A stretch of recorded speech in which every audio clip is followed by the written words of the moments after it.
What is up, everybody? Welcome to Sandlot Gaming's Dungeons and Dragons Take 2. Just thought I was streaming for about 10 minutes and realized I was just recording. Anyway, here we are. We are running through the Tomb of Annihilation module of Dungeons and Dragons 5e. We are in about our 5th session of this module here. Where we left off last week, we are in Port Nyanzaru on the island of Chult, and our wizard is in quite the predicament while trying to obtain a guide in this town to help us through the jungles. Some of our party members decided to sneak around a merchant prince's house, got caught, and they ended up taking our wizard and our party prisoner. He went on trial last week. They decided he needs to survive a trial by combat in order to live past tomorrow. So that's where we're going to pick up, in a trial by combat. Fun. And we're going to jump into the chat and see what everybody is up to.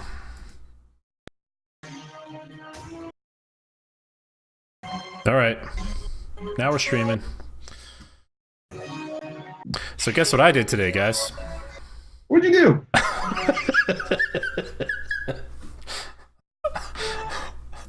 Yeah, so the question was, how many 5-year-olds would it take to beat somebody up? That's what we were discussing. To beat, like, me up, or somebody of our combat. Well, I think the better question is, how many 5-year-olds could you take before they used to come to them? That's a better way to put it, I feel like. I'm not sure. I feel like 40 is probably a good number. The thing is, you hit... You know what? I'm not going to say anymore, because this is... Are you fighting back against the 5-year-olds, or are you just defending yourself? Hillers, you're the one who posed the question. Hiller's left. No, I didn't leave. I just I had muted myself because I was watching a clip of Black Jeopardy on SNL that had T'Challa in it. But yeah, no. In the scenario, you're fighting as hard as possible. You know, you can use the environment. You know, it's like, assume that you're fighting for your life. So these are like undead 5-year-olds that are coming at you. No, they're not undead. They're regular. They're like children of the corn. They're like children of the corn. I'm not going to hit a 5-year-old. I'm sorry. We do not promote child abuse here on Sandlot Gaming in any way whatsoever. Well, then it's not. If you're not going to fight back, it's not going to take 40 hours. It might. I'm faster than most 5-year-olds. No, you're not. No, I am. I know. Are you sure? I've seen you run. Prove it. They'll get you in the end. They're endurance hunters. That depends. Is there a taco dangling in front of you as you're running? Exactly. As long as there's a Taco Bell somewhere in the path I'm running, I'm in good shape. What's with the music? That's kind of distracting. We're trying to figure out why the music is not working right on the stream, and Troy is using the stream to hear what it sounds like. Because to him it sounds fine, but clearly it doesn't. It's a little loud. Yeah. It's loud. So and I purposely crappy. I purposely made it loud so that I could actually hear it over top of you guys talking on the stream. My bad. Worse. We're investigating the critical questions of See, the day. my T-shirt shows what it would be like to beat up a 5-year-old. I'm well aware of what the topic of discussion is, but I was like trying to listen to hear the stupid audio. I was like, God damn it! I'm sorry. Can't hear anything. This is an amazing discussion, and it needs to be had. I feel like. So the sound quality on the stream is like not bad. Good. Really? Success. I'm really confused. How's the sound? So Mike, I know you've complained about the sound quality. I'd like to hear from the others to make sure it's not some mic sound card thing. It on my side, it sounds kind of it sounds like it's piped through something. It sounds kind of muffled through Discord. But I'll listen to the stream. Like, I can hear it, but it goes in and out because of the compression. It basically, as somebody talks, it cuts out. People stop. It comes back in a little bit more. Right, I did hear that in the stream. It was only audible between gaps in conversation, which there are not many of. I think, and the other thing is, my basis for comparison is the Roll20 music, which was sounded really good, you know, because that was coming directly from the application to That's right. us. So that was a little different, I guess. The problem is the Roll20 audio capabilities are incredibly limited. Right. Basically, have a built-in library of a few things you can pick from, and then that's about it. So you're gonna have to sing then. That's what we have a bard for. Whereas, Nice. Did you see what I got drinking tonight? What do you have, man? Let me take a look here. French Yeah, it sounds toast, about the same wicked as stream. weed. This is surprisingly delicious, and it's very desserty. It's pretty dark. As one Yeah, would I expect. meant to grab a growler tonight, but the spot I go to get the growlers closes at 6, and I was not able to do that because I was avoiding a horde of 5-year-olds until about 5:30. You know. Growler from where? So our local grocery store actually has a nice bar where they have some microbrews and stuff on tap where you can fill it up. Cool. Nice. Actually, I'm finishing up a Founders Redonkulous IPA. Yeah, it's delicious. This is all I have left though. So, you know.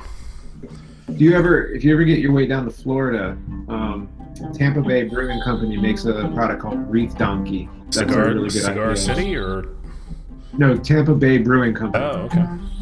Yep, they're not very far away from Cigar City.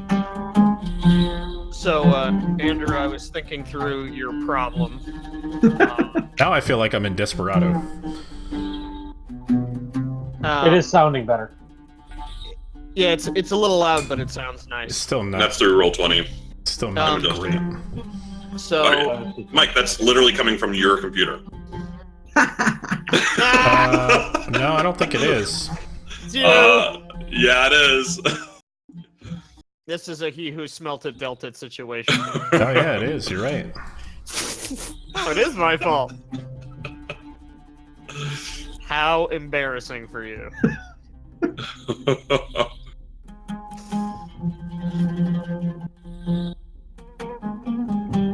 It's So, anyway, yeah, I think you should be invisible. I think you should check for traps as much as possible. Yeah, I've got a bit of a game plan depending on what I'm allowed to do.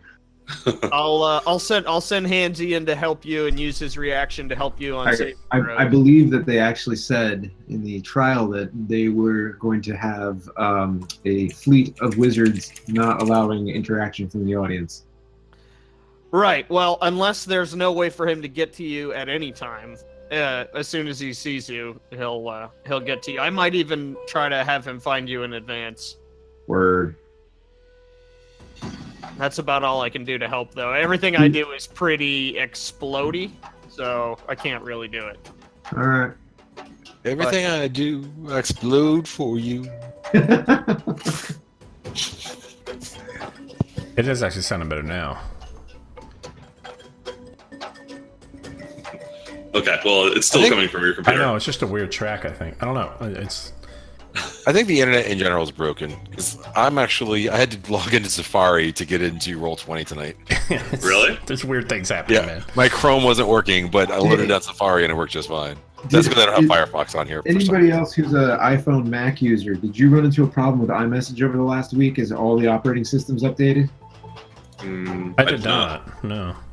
So, the phone software was supposed to update like 2 weeks ago or 3 weeks ago, and I never did it. And then iOS updated, and I couldn't send messages through iMessages to cell phone. Well, not with that kind of attitude, you can't.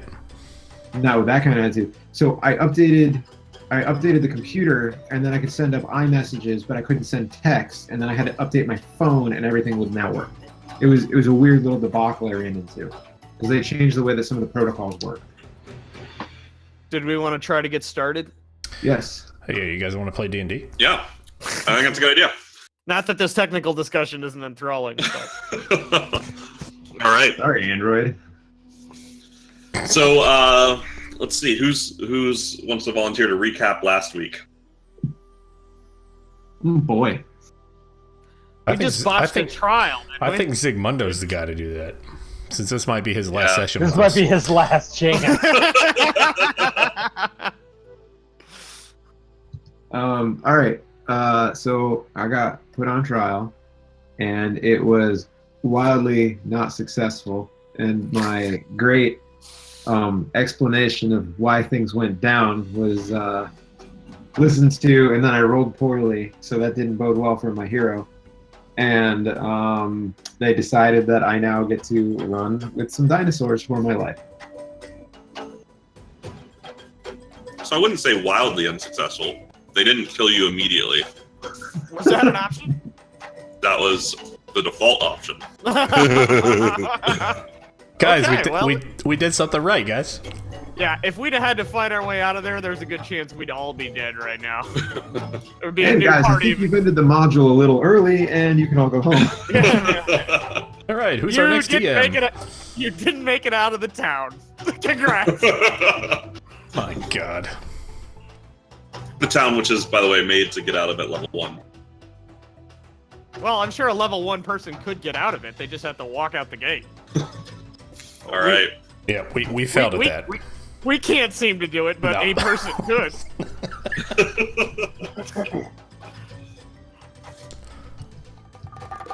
We're getting those numbers, though.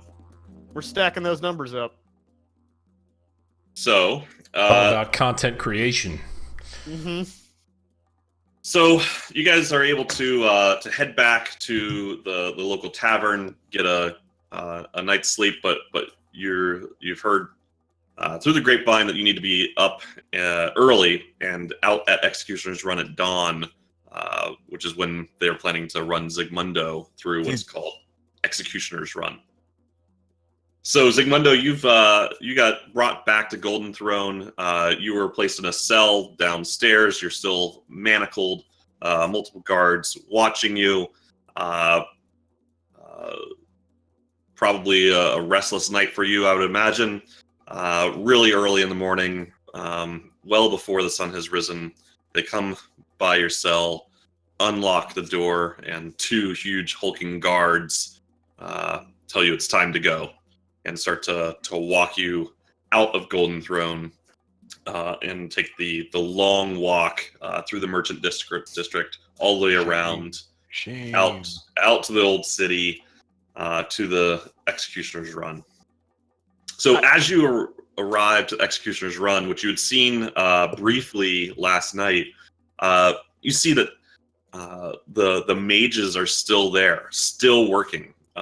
As far as you can tell, they've been working all night long, and they're there's probably 4 or 5 different mages encircling this long stretch, this pit that's built into the middle of the street, and they're casting various spells and still changing the structure of what's inside, but it looks like they're nearing completion. And what you see across this pit that's probably 150, 200 feet long is it's broken up into kind of 3 discrete areas. One area has these kind of 2 really tall kind of raised platforms with a rickety rope bridge connecting them, and then down below you just see sand. You're not really sure what else would be there. Between in the middle of the pit, you see a another kind of couple of raised platforms on either side, but down in the middle you see a thick black substance you can't quite identify from where you're standing in the middle, and out of that black substance, stone columns are jutting up. 4 stone columns kind of scattered through the middle of that pit. And then finally at the end nearest you, where you're walking, you see a in this case not a raised platform. This is even with the rest of the pit's bottom. It's a pit full of 5-year-olds. But it's a bunch of toddlers. No, this one's actually covered in gravity-defying vine. It's vines kind of growing out of the floor, and they seem to be drifting upwards and kind of swaying in the light breeze, especially as the magicians continue to cast spells and see things moving. But they your guards walk you towards the southwestern end of the run, which is where they tell you, kind of motion, that this is where you're going to start, and you have some time to wait because they're not quite ready. And you see Joe Ball they are already anxiously pacing back and forth, watching with great interest the work of his wizards, and from time to time pulling them to the side and whispering in their ear to kind of change a little bit of what they construct within that run. Boy, does he seem irrationally angry to anyone else? I mean, it's like you killed his family, the way he's setting this up here. But are we there? Did we get up early and go? I would think I would have drank some water or something to wake myself up early enough to get out there and offer some helpful advice. And watch our party member die and get eaten. Yeah. Yeah, that's up to you guys. Recto, I only need 4 hours of rest, basically. So I would be there. Yeah, I would go as well. I as well would be there. Sure. All right. Squan's will be off doing his. And Nick sleeps in. Also trying to identify spots that might be a little bit out of the way, not right in the main crowd. Getting a feel for positioning, I guess. Right, so if you guys get there early, you'll notice that the crowds look quite thin. There are guards milling about, the mages, some officiants and staff that seem to respond to Joe Ball's orders, but it's not yet even dawn, and there's not many other folks milling about quite yet. Is it possible to get Hansy in his vicinity? It would be possible to get Hansy close to. Then I would like to have him, not like riding him or anything, but as close as possible to him. Okay. I would like to fly around the area and around Executioner's Run and get an idea of what's going on. Particularly, Squawk is going to watch Joval speaking to the wizards, and I think that linked. No, it did not. I didn't see anything. Okay, let me see if I can try this again. Basically, I'm going to read his lips. I'm observant. If I can find a way to link this, otherwise I will. Nice, dude. Okay. Increase quick to notice details of your environment. You gain the following benefits: increase your intelligence or wisdom score by 1 to a maximum of 20. If you can see a creature's mouth while it's speaking a language you understand, you can interpret what it's saying by reading its lips. You have +5 bonus to your passive wisdom and passive intelligence scores. Okay. So you fly around and you see structurally what I've already described. Right. There's 3 main areas. One has a rope bridge with sand at the bottom. The next has some sort of black.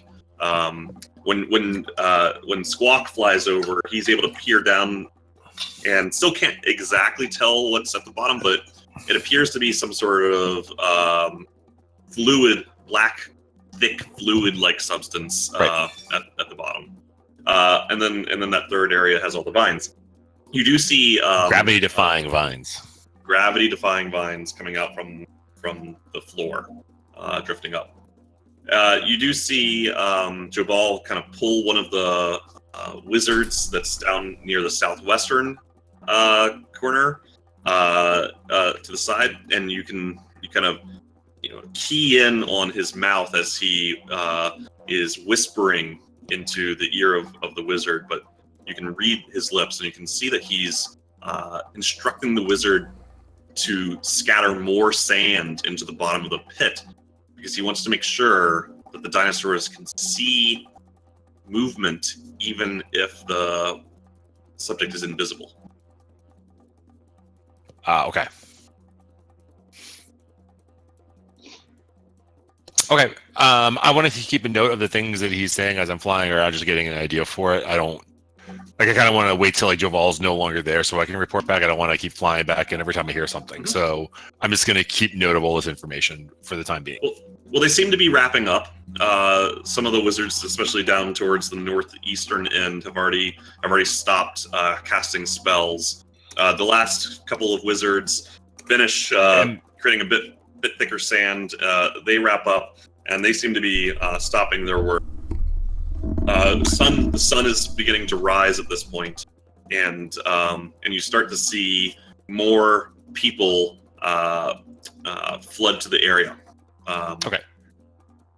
Good. Sorry, this is derailing the conversation from a DM and from how you want to play this idea. If you're casting a spell that requires the vocal content, and if I can read lips, will I be able to tell what spell they're casting? So you'd be able to tell what they're saying. Whether you'd be able to know what the spell is, that would probably be more of like an Arcana check. Okay. Yeah, you'd have to know the spell, right? You'd have to. Well, you'd have to either know the. I would say if you probably give you advantage on it. Expelliarmus. If you didn't know the spell, then it would be an Arcana check, potentially with disadvantage. Okay, cool. Is there any wizard Latin? casting a spell that I can do that on? Yeah. So there is a wizard. There's one last wizard still casting spells to the southwest. Okay. And if I'm reading his lips, is he's using a vocal component? Can I make an Arcana check? Yeah, go ahead and make an Arcana check. You are not able to tell what spell he is casting. Okay. But what you can see is that, from what you can tell, the focus of the wizards is really on construction.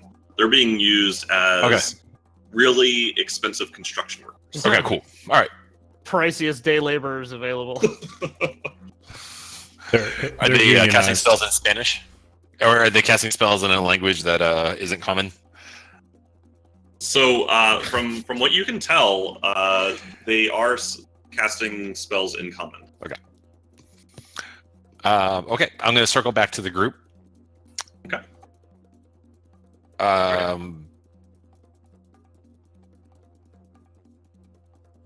Yeah, and we're not with Zygmundo, right? I did not see Zygmundo.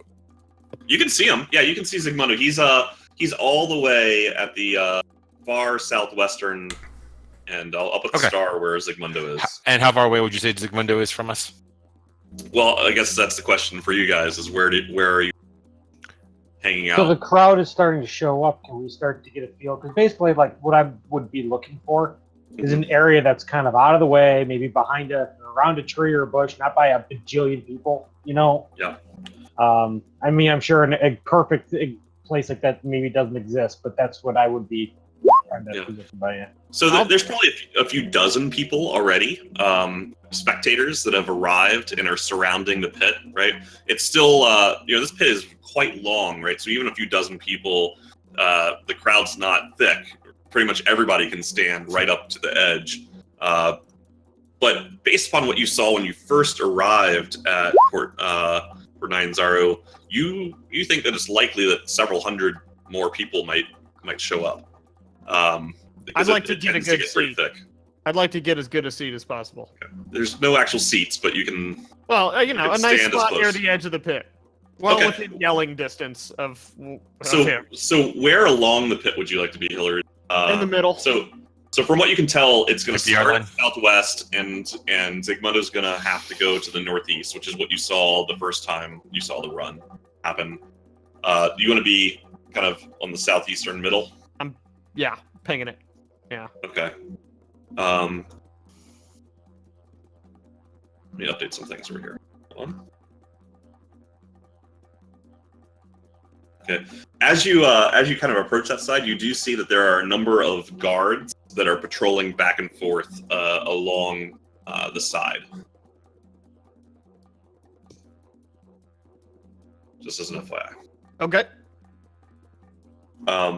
A few of the guards are wielding glaives, which is a long staff with a kind of sword-like bit at the top, and a few have bow and arrow. Recto, where are you going to be hanging out? I mean, I'd like to be kind of along the edge there, probably on the northwest side. Maybe about halfway. In the middle, or? Yeah, in the middle, about halfway along the run there. Okay, so that would put you roughly opposite from Steve. Yeah, I think that's where I'd like to be. Okay. There's actually one of the wizards is still milling about near there. He seems to have finished his work, but he hasn't left.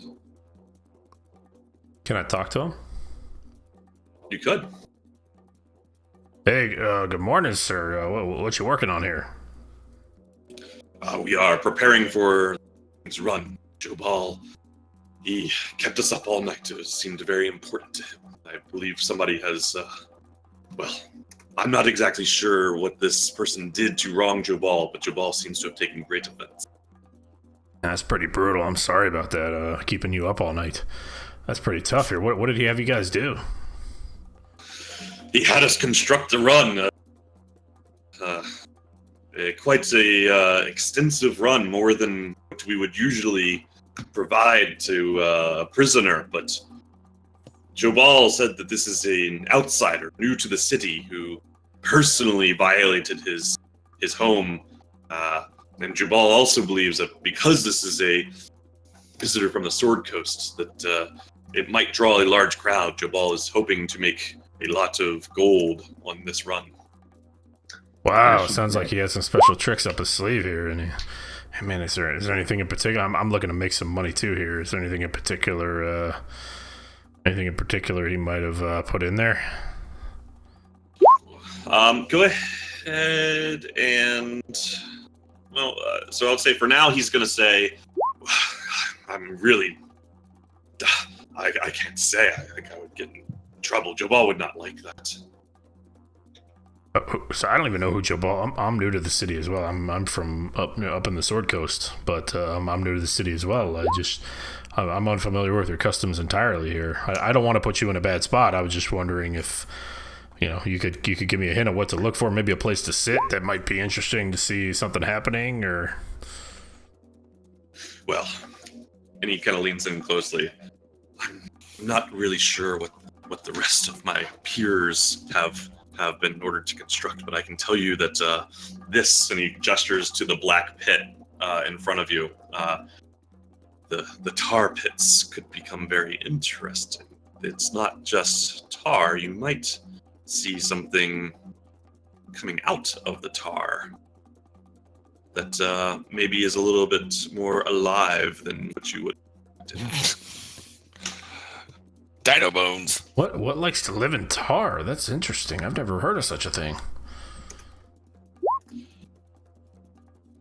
Well, I can't spoil all the surprise.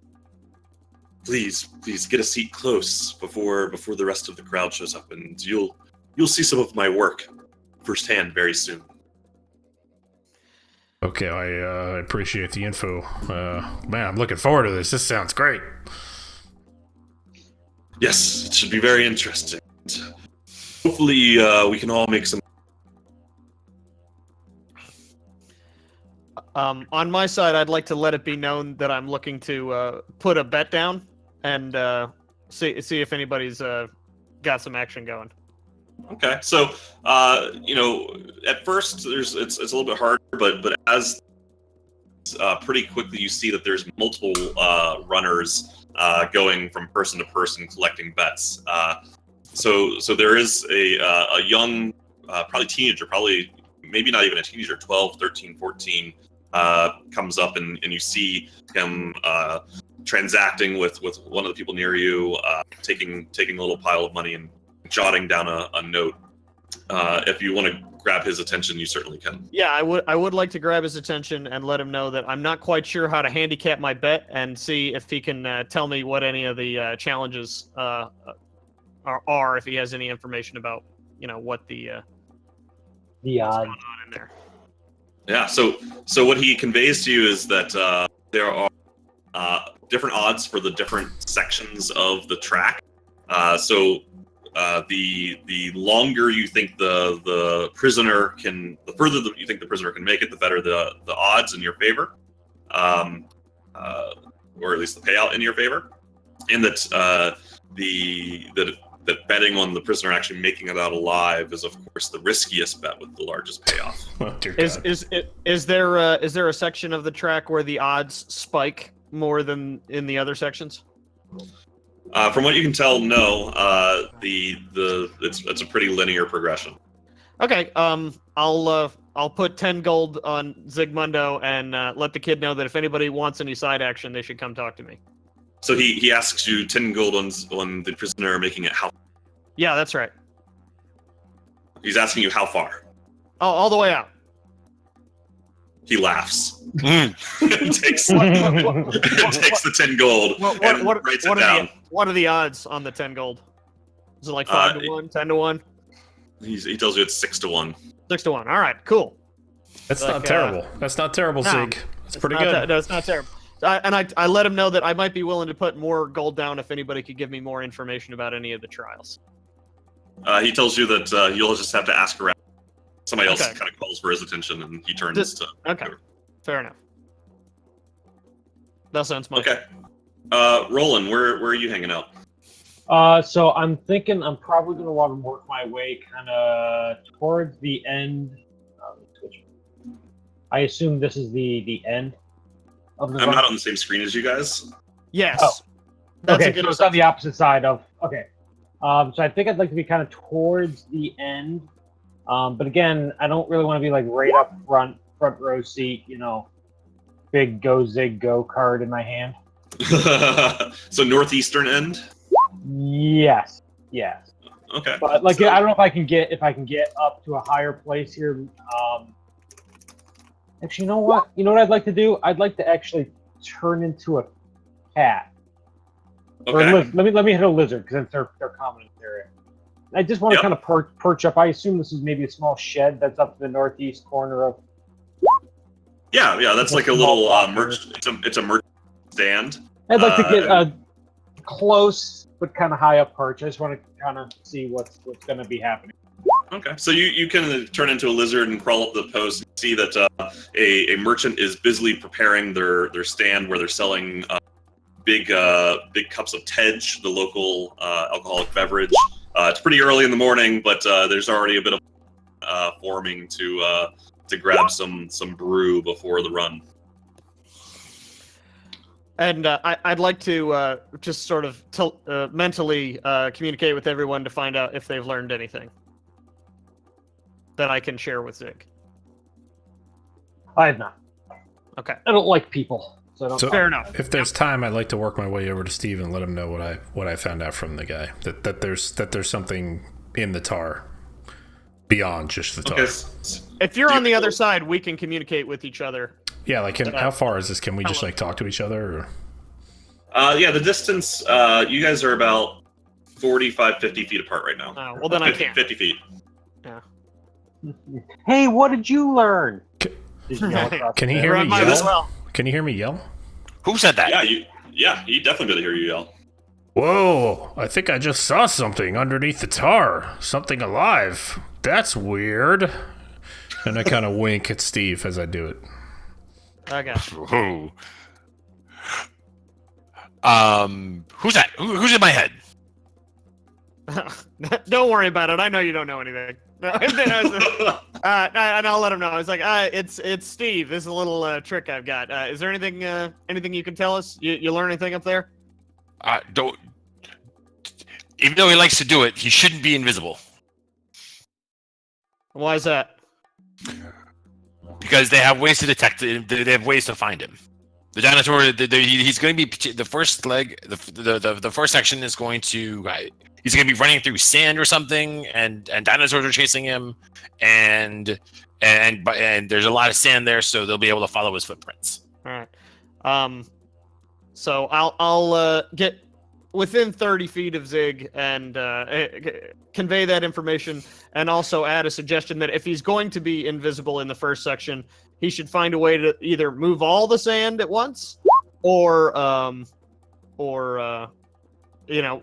have some sort of decoy, throw something to distract them while he goes. Okay. And Squawk, where are you going to be hanging out? I am, for the moment, going to just like fly around, like fly overhead. Whereabouts? Because this is so this pit. So my thought is, all right. So what I kind of want to do is actually just fly along the trail. I don't think I fly along the run. I like over directly above the run. Yes, until otherwise noted. How low do you want to be? 50 feet. 50 feet? Yeah. Okay. So as you kind of swoop down close to the run, you see you notice a couple of the guard archers pull some arrows out, and they don't yet fire, but they've kind of drawn it back, and they're looking. I'm gonna swerve out of the way. I'm gonna get out of the way. A couple guards, be like, "Get out of here!" I'm gonna swerve. Okay, so I'll move up So I'll fly up a little bit higher and peel away and just kind of circle the run then. Damn pigeon shitting all over the run. Man-sized pigeon. So you're still planning to stay over top of the run, just higher? No, I'm going around the perimeter of it. Okay. So I'm not going to be over top of it. I am going to be a little bit higher, but I am going to kind of run it, and then I will stay parallel with Zig, as he's running, just kind of got it. Not necessarily circle around it, but I want to try to keep pace with him, and I'll circle back around as got I need. While I did that, was I able to get an idea of how many archers there were and where they were positioned? Yeah. So why don't you go ahead and do a perception check, please?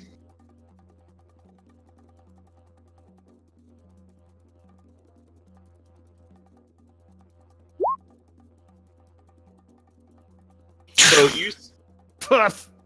you think you saw several, more than 3.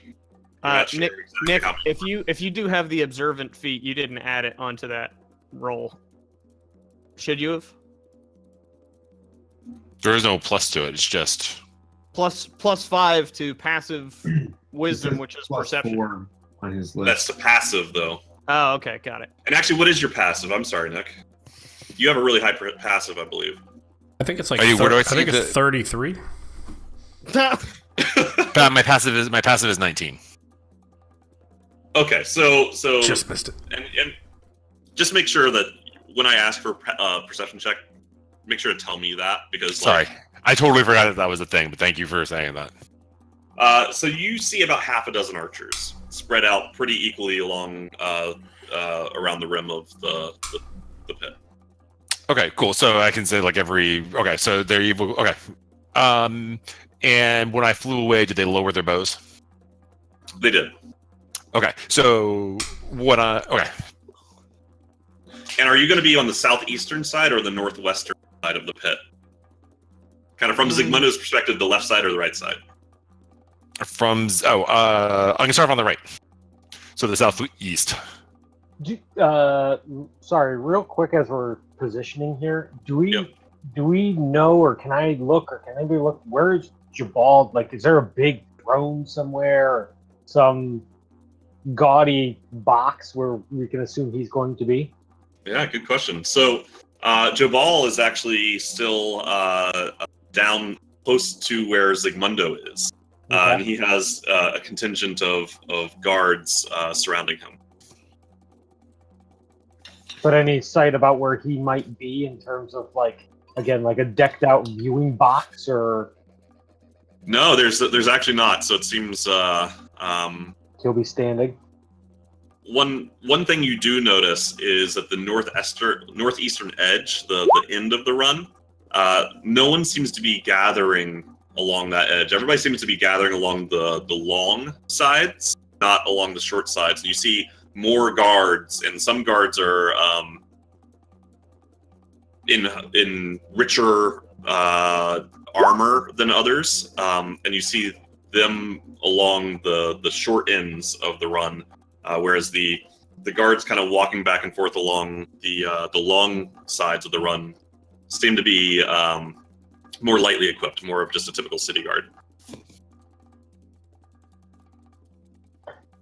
So they're on the ends, the guys with the nicer. That's right. Ceremonial or functionally nice? They remind you of what? Well, from what you can tell, actually, go ahead. Go ahead and roll perception. Are they What's your going into natural? a parade, or? My natural is. Where is it? It's right there below your ability scores. 17. Okay. So it looks functional to you, but it's also 20. but it also seems to be. I would say the answer is both, right? So this is it's not just fake, right? It's not just decorations on top of leather. This is metal, right? With more intricately embedded embossments and things of that nature. To increase kind of the aesthetics, but it's certainly functional. Right. All right. And Okay. before we start, I would just like to say, as a general rule, Hansy will be like with Zig, and every time it's his turn, he'll do the help action, and all his reactions will also be the help action. So for saving throws and things like that. Woo. Okay. All right. Here we go. Wait, how much can a Hansy lift? Can I reposition to a little bit closer towards the middle? 20 pounds. Super fast. So Roland, where do you want to go? Kind of somewhere towards the middle. There's it looks like maybe pillars, kind of in the middle of the run, towards the southeast, kind of the run, like Let me go back. 4 or 5 o'clock. Can you ping where you want to go? Somewhere like in this area. And so you want to be all the way back at the buildings? Well, yeah, because I assume there's nothing else that I can climb on as a lizard without getting stepped on. That's correct. Yeah, so I'll kind of hang to these walls, assuming I can get at least somewhat of a height to see what's going on. So you're about 50 feet away from the pit. You can climb up, a story or two, and you can see a little bit into the pit. But from that distance, you really can't see the bottom of the pit. Do I see any prey on the ground that I could eat? Like lizards? Come on. There are a lot of lizards and other things like that sort around. Yes. All right, I'll hang here for right now. I can't move closer because there's too many people, and I'm a lizard. Okay. Let me go ahead and move you.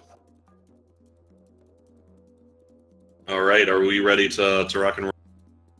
Yeah. So real quick, what do I have with me on me?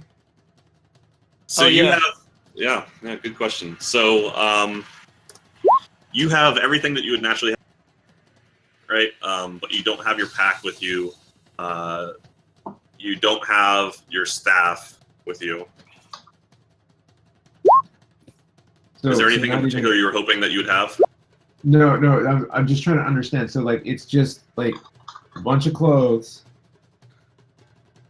and that's it. And whatever you would carry, like say on a belt pouch, like I would say like your arcane focus, your component pouch, you'll have that. Where is my rubber chicken? Your rubber chicken is somewhere on your personhood. Where exactly is probably a private discussion. That's okay.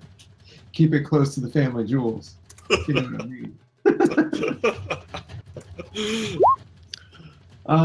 Okay, so I'm just gonna go through, like, obviously I don't have any of my items.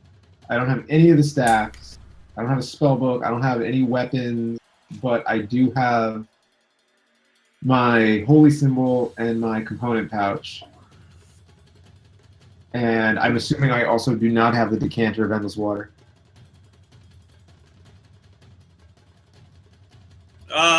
Why don't you tell me what you have and manage to keep it? So, I mean, from my understanding, Why don't you just tell me the movie you want?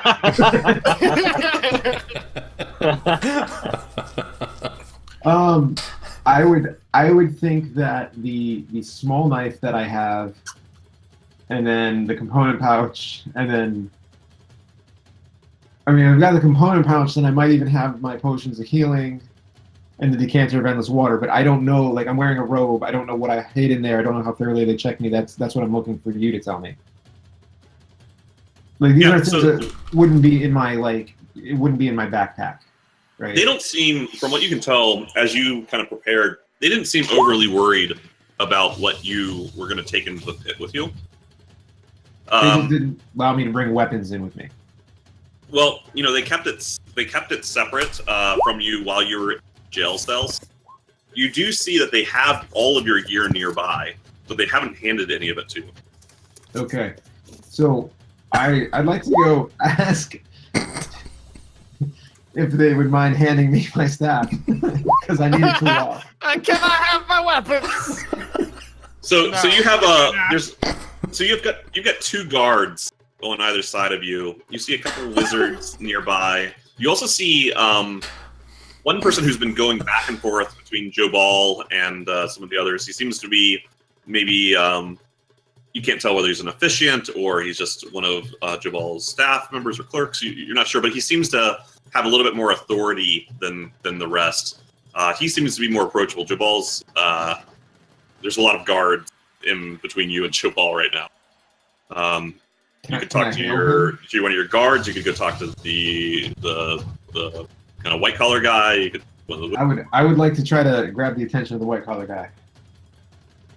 Okay, so you kind of wave your manacled hand, which are kind of lock this towards him, and he walks up to you and says, "Don't you worry, it will all be over soon." Yes, I was really hoping you could hand me that staff right there. I use it to walk, you see, and you could do me this kindness, please? Staff, huh? And he kind of motions to one of the guards, "Bring me his staff." The guard kind of brings it over, hands the staff over to them. The guy kind of holds it, kind of feels it.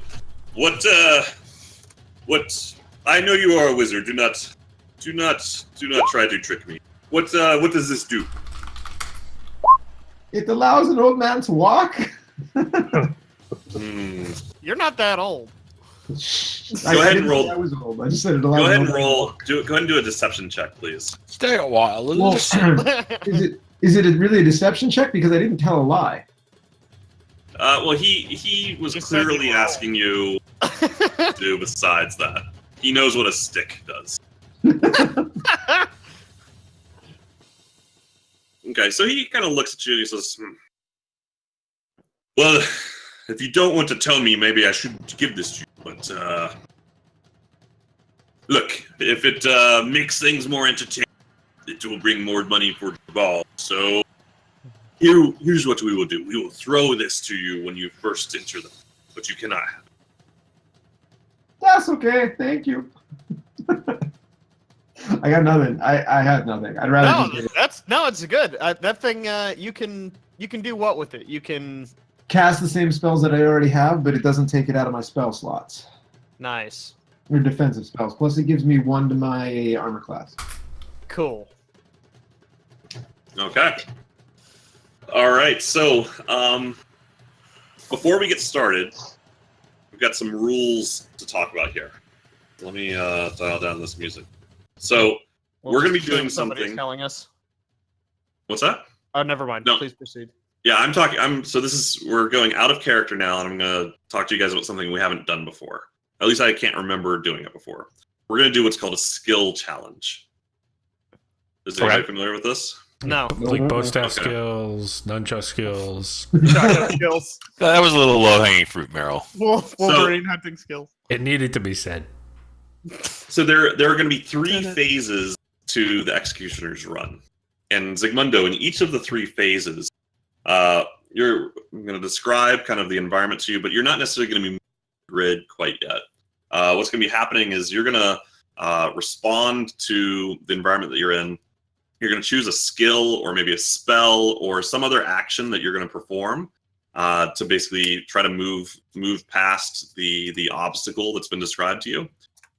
You can only use each skill, spell, ability, feature, class feature, etc. once per phase. So again, there's 3 kind of 3 rooms that you've got to go through. So each one you can only use once. So let's say you wanted to, there was a big boulder in your way and you were going to use your strength to move it, roll it to the side. You couldn't then on the next thing use strength to punch the goblin in the nose and push him over the side of the cliff. Right? Oh, neat. When you get to the next phase, then you can use those same things. Interesting. I'm going to tell you what the DC, which is the difficulty class, is for each of these roles. Generally speaking, the way it's going to work is it's going to start off at a 10, which is considered pretty easy. and then it's going to go up from there every time. Basically, every step of the way, it's going to keep going up and up and up, and getting harder and harder and harder. So here's the thing: Yeah, for each of those phases, you've got to get 3 successes before you get 3 failures. If you get to 3 failures, something bad happens. Okay. Man, I could really use some bardic inspiration. If you get to 3 successes, then you move to the next phase. Okay. Does that make sense? Time to sing some training montage songs there, Squawk. I need a montage. Kind of the last thing is if you're using a spell to move forward to do a thing, then we'll use your your intelligence modifier on top of your d20. That's your skill check. Okay. So to recap, I'm going to be in, let's just say, room 1, and you will be giving me a list of skills in which I can use, but I can only use one of those skills, and then I'm going to be making certain saving or failure rolls to make it through that challenge. So I won't be giving you a list of skills. I'll be kind of describing a bit of an. The list of skills is your stats. Gotcha. And you can use as many skills as you want. You just can't use the same one twice. Correct? That's right. You have 6: strength, dexterity, constitution, intelligence. Okay. Well, no, and also skills. So that's abilities, right? And you can just use your ability. You can just use, and that you can use over. You can use your abilities the same ability over and over again if you want. If you want to use skills, though, which typically give you a plus on top of that, because of the proficiency, yeah, that's when you can't use the same skill more than Can you give me an example, or is this going to make sense once we get started? Yeah. So let's go with the example of. All right, Zygmundo, Big Rock, right? You're traveling down a mountain pass, and now there is a boulder in your way, right? And you can't. The boulder is blocking the road. Now, that's more or less what I would tell you, and you could think in your head, well, here's what I could do: is I could use my strength to roll the barrel the boulder off the hill, or maybe I could use my athletics to scale up and over the boulder, or I could use my acrobatics to shimmy around, or maybe I cast Thunder Wave and blow it off of the side of the mountain. Right. Okay. Gotcha. I hear you. Right. So of that skill, and I'm sorry, of that list that you just said, which is the one that he can do only once? Making a strength check? All of those examples he can do only once. Per room. Per room. Okay. Okay, but he can use the same. Spell? Actually, I'm sorry. The strength only one. If he was just using strength, he could do that multiple times. But anytime you're using a skill, which is particular skill, is the one that you can only use. But you can make a strength check. Yeah, okay, got you. I see. Okay. It's the parent one that you can't use the children more than once. But the parent you can use multiple times. That's right. Okay, so we're working from the skills column on the core sheet. Right? So athletics would be once. Right. Okay. Which is strength, which is a strength skill, but you could use it only once. Yep. And actually, I just updated my new rules to say when you cast a spell, I'll give you your intelligence modifier plus your proficiency bonus. Isn't that what I normally get as a wizard? Yes. Yeah, but you can only do. Is it right that you can only do one spell, or can you do multiple spells? You can do multiple spells. Each spell would, but each spell you could only do once per phase. Got it. So you couldn't be Thunder Wave, Thunder Wave, Thunder Wave. I'm gonna do a bio break before we do this. Especially because he doesn't have. Sorry. Sounds good. All right. I'm going to do a bio break for the rest of the night because I'm pretty useless at this point. So. Yeah. They're drinking beer.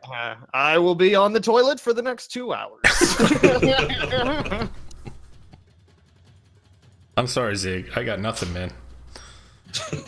Now that Nick's left the room, we're going to kill him after this, right?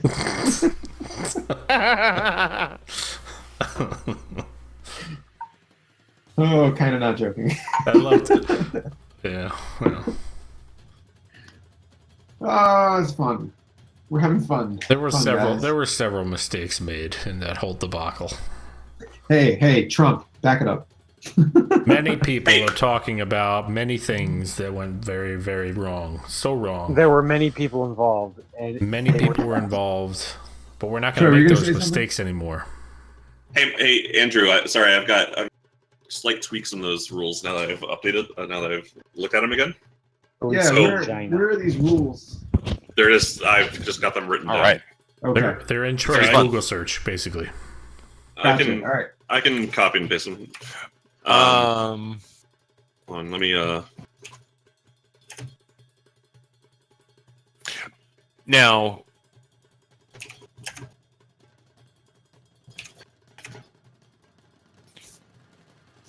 so I have a DMing question for you, Troy. Yep. Since I'm just sort of flying around, Mm-hmm. and I'm not playing music. Oh, I guess my stirring words. So I guess the question is if he'll be able to hear me, like shouting out to him, like words of encouragement. Like if I wanted to let him have a bardic inspiration, how? If I'm not actively doing it, like how? Does bardic inspiration give you a It'll allow him to once he makes a roll, but before I know what it does, but does it give you? Does it give me what? I'm sorry, your mic keeps cutting out. Mine does. Does bardic inspiration give you a range from what distance you can do it? Through stirring, not a range, within 60 feet. Can you? I can hear you. Can you paste it into the? Yeah. So 60 feet means that. The answer is he can hear you if you're within 60 feet. You're 60 feet above me. That's okay too. That's weird. Yes, I would have never predicted that. That's weird. What? I'm sorry. Oh, no, so I guess smartass. I'm sorry. He's being an asshole. Yeah, okay. I'm sorry. I'm trying to think of how to. I have it figured out. Okay. Yeah, I mean, 13th man, right? You know, I'm sure he can hear us cheering. I'm sure it helps. You know? Just hang over his head about 60 feet up. Right. Yeah, he can hear you cheering as long as you're. And go kick ass, and then he will. Okay. we need Give him a montage, man. Don't have time to show the whole thing.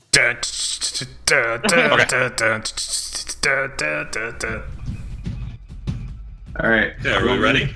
We all ready? Let's do this. All right.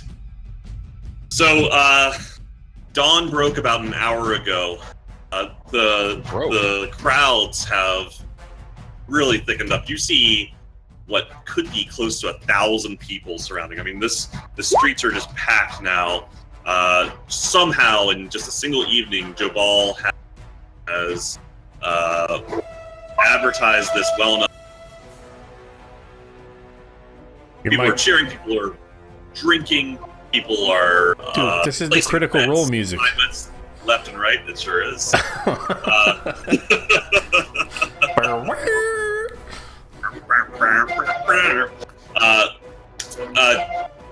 Everybody's. There's this loud rush, and then you hear this loud horn go off, and everybody kind of starts to quiet down. And about 30 seconds later, it's quiet, and you see kind of Jobal step forward close to you, Zigmundo, and he, with some sort of kind of maybe magical enhancement, speaking loudly enough for everybody in the old city, for nearly a quarter mile around, as if they were only feet away, and he announces that this prisoner, this Zigmundo, broke into his villa, showed disrespect to the new city visit to Port Nyanzaru, the home of everybody else. Boo! Showed disrespect to the merchant prince, who has done so much for this city, both as a merchant prince and as an adventurer before that, and that Jobal, in his graciousness, has decided not to execute him immediately, but instead to give a wonderful show to the people of Port Nyanzaru and to make an example of this person for all who would come after him, to know what happens if you expect to not follow our law. So gives a quick speech, up to a clap, but people are kind of just like, all right, guy, go into the fucking pit. And so one of the guards starts to unshackle manacles. The other one ties a rope that he'd been carrying to a cleat buckled into the ground in front of you, and throws the rope over the edge.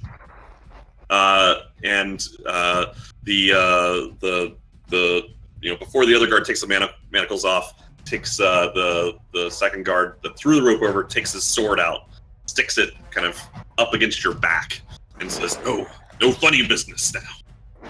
Climb down into the pit. Make it to the end, and you have your freedom. If you're so lucky." And so your manacles drop off of you.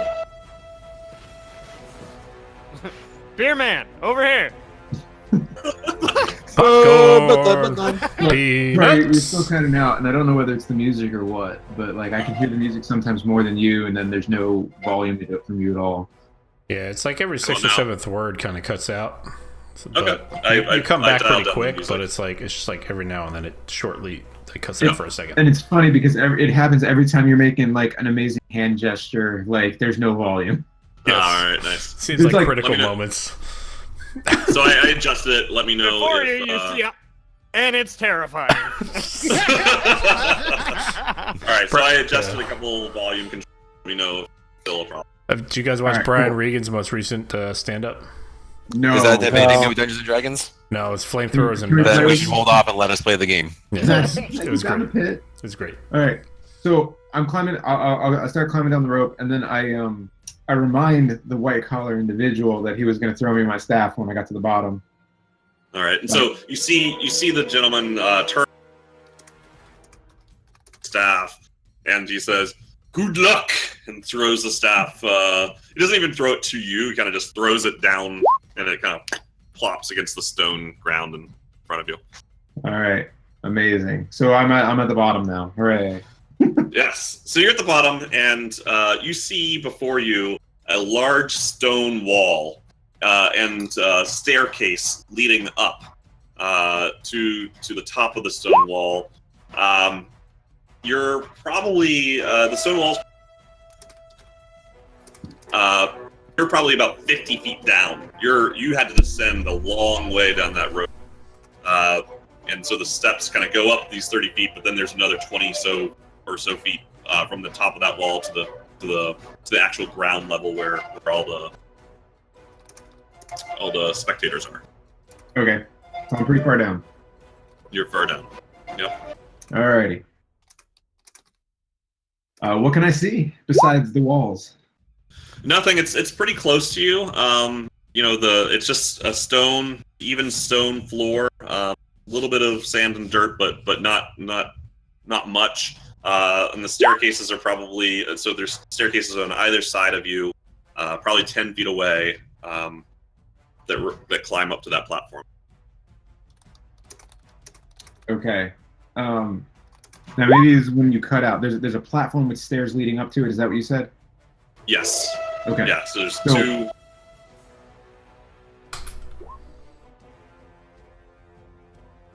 I'm sorry. There's two what? There's two stairs or two platforms? Two staircases that lead up to the same platform. Okay, and that's the only way I can go right now, right? That's pretty much the only way you can go. All right. I hold on a second.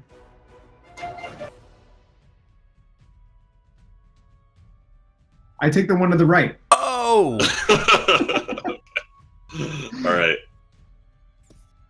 All right. So you climb up the staircase, and as you reach the top, you can start to hear the sounds of some sort of creatures, multiple creatures in front of you. You reach the top of the staircase, and you see a rickety wooden bridge extending out from the platform in front of you to another platform 60 or so feet away. Beneath that bridge, which drops, there's about a 30-foot drop to a sandy pit, and you see about half a dozen small, waist-high, lizard-like creatures darting around back and forth, looking up at you, yapping, starting to kind of move towards you. Can I tell if they are 5-year-olds. velociraptors from where I am? They go ahead and roll a nature check. Is this going to count against me in my rolls? No. This is just a. Are they 5-year-old velociraptors? Yeah, the They number, are velociraptors. No! the number changes dramatically. Wait, you're wasting all your good rolls. Seriously.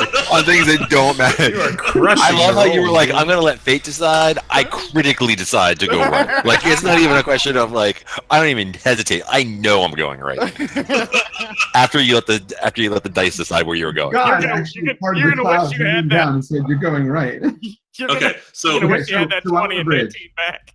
So before we get out onto the bridge, let me read the rules that I was just talking about before the bio break. So again, it's 3 successes before you hit 3 failures. We're going to start at a DC of 10. Okay, it's going to go up by 1. It'll go to 11, then 12, then for every success you get, right? But that resets at the end of the phase. Okay. Gives you a permanent +1.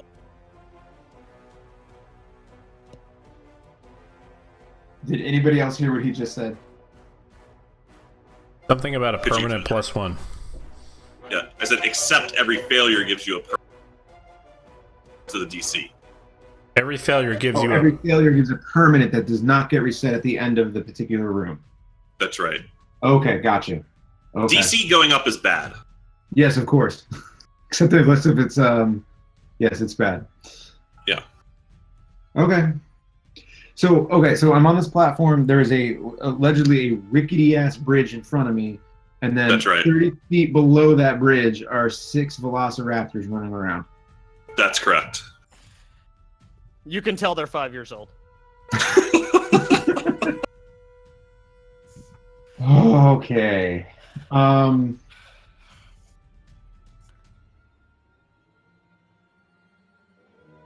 How far is it to get across the bridge? It's about Oh, 60 you know- feet. I shouldn't ask those questions. I'm sorry. No, he did say that though. But I Okay. definitely shouldn't ask those questions because I've already said. Actually, I'm sorry. It's about 40 feet. Can I tell if the bridge will hold my weight? How do you want to determine that? Aha, yes. Very good. Just So, walk out onto it. I mean, what else Sprinting could you out do? to it, jumping around. I would like to investigate the bridge. Okay. And so we'll go ahead and count this as your first skill challenge. All right. So go ahead and roll an investigation check. Oh wait, he has advantage. No, it doesn't matter because I the rolled an DC 11. was 10. Oh, okay. Okay, so this counts as a success. Let me. Sorry, I'm realizing I need some paper here. That's fine. What does the tie count as? Tie goes to the winner. No, Evernote. tie is a Evernote. success. Which way does the bridge swing? Notepad. Evernote. Yeah, which way's the wind blowing the bridge? the bridge is gender fluid. The bridge open outways or left hand backways? Now, you guys laugh. I And want you guys to realize how many weeks it's been since Recto has punched something. I just I was want gonna say, everybody to you can realize punch the bridge. You punch can whatever you punch want, man. I'm not things gonna at stop any. You can punch something right. I could. You Why don't you almost show punch people that yard. your fist? Yeah, just You show have them a your big- fist. He's gonna have a victory punch. Just all the thousands of people around you, just be like, hey, you ever seen one of these? All right, Well, so just Zigmundo. So you lean down and you look closely at the bridge and you see that it's made of this kind of vine-like ropes stretched across the side with these planks that seem to the vines seem to be wrapped around the planks on either side. It looks to you like the bridge should be capable of holding your weight. You kind of pull on the vine a little bit. It feels sturdy, but the way it's wrapped around those boards it's not exactly wood nailed to wood here, right? You think it's going to sway. You think it's going to sway, and you think that it's possible that some of the boards might come loose.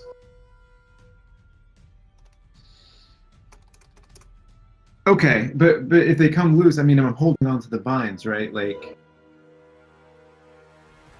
have to find out. Yeah, I have to find out. Are all the are all the lizards in one spot? Yeah, so as you were inspecting this, right? Most of them came pretty close up to you. Some of them were even jumping and scratching against the stone. It's like a cliff that you're standing over top of. Right. They were kind of trying to get to you, that they can't. You're about 30 feet up, and they can get actually unnervingly close, but not get to you. Okay.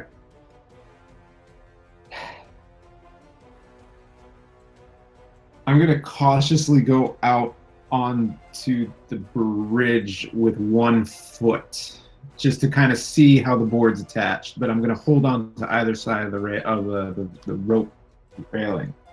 Okay. So you step out cautiously, and you can feel kind of the board underneath your foot kind of bend a little bit, but it holds you, and you kind of place your other foot out there, grabbing tightly onto the vines on either side. So far, so good. You seem to be held. Okay, this is what I'm gonna do, because it's essentially a rope bridge made of vines, right? Vines with wooden slats for the. Okay, but are there handles, or is it just planks on a board on vines? Yeah, there's 2 vines kind of going across. Okay, cool, good. So what I'm gonna do is I'm gonna take my arm, and every time I put a step, I'm gonna wrap it around like this, so that I have a vine holding on each arm in case if my feet slip, I've got some support. Okay. All right. So you kind of wrap around step by step. Right. Yep. Step by step. Step by step. You make it about a third of the way down the bridge, right? And one of the boards slips out to the side, comes out of the vine holding it on right, clatters down, hits the sand. You see the dinosaurs that had kind of been tracking underneath of you scatter momentarily. Let's go ahead. So you're grasping one for dear life as your body starts to drop. Right, because I got both arms. Mm-hmm. Okay. So what I would suggest is making a to. I'm sorry, you cut out. You suggest what? I would suggest making an athletics check here to. Yes, that's exactly what I was going to do. Okay, so athletics. So it's DC, and it's a DC 11 here. Mm-hmm. DC 11. All right. No whammies. Yeah. There you go. So you drop down. You can feel your stomach kind of give as your stomach seems to come up into your chest, but you're able to kind of pull, and you kind of briefly look at your biceps, and you're like, oh, that actually looks pretty cool. Back up and kind of get your foot back onto the next plank, and are able to pull yourself further up. Cool. All right. So I continue to make my way cautiously across the bridge. Okay. So you've gotten a little bit past the halfway mark now, and you now see that the vine at the far end that's holding one of the lower vines. So there's really 4 thick vines going across, 2 handrails, 2 kind of foot vines. Holding the boards. One of the ones that's holding the board is fraying quite quickly. Like it, Steve says. Spraying quite quickly. All right. Give me a second here to think real quick on this. So it's fraying. Is it fraying like just under stress? Is it fraying against a rock? Is it? It's fraying. Yeah, it's just kind of pulling apart. Okay. It's not rope, right? So it's right. kind of its structural integrity is giving out. But yeah, it's not rubbing up against something. Okay, I'm gonna. So presumably, I have about 15 feet left on this bridge. 15, 20 feet, somewhere around there. Okay, well, you said I'm more than half in a 40-foot bridge. It would be 15 feet ish. Sure. Well, it'd be 19 feet-ish. Just saying. Yeah. I mean, Could be. 19 feet and 11 inches. yeah, it's All right, so very good. I'm gonna make a as best as possible while maintaining a grip on the one that is not fraying. Or I'm sorry, you said it's a foot one that's fraying. Right? It's a foot one that's fraying.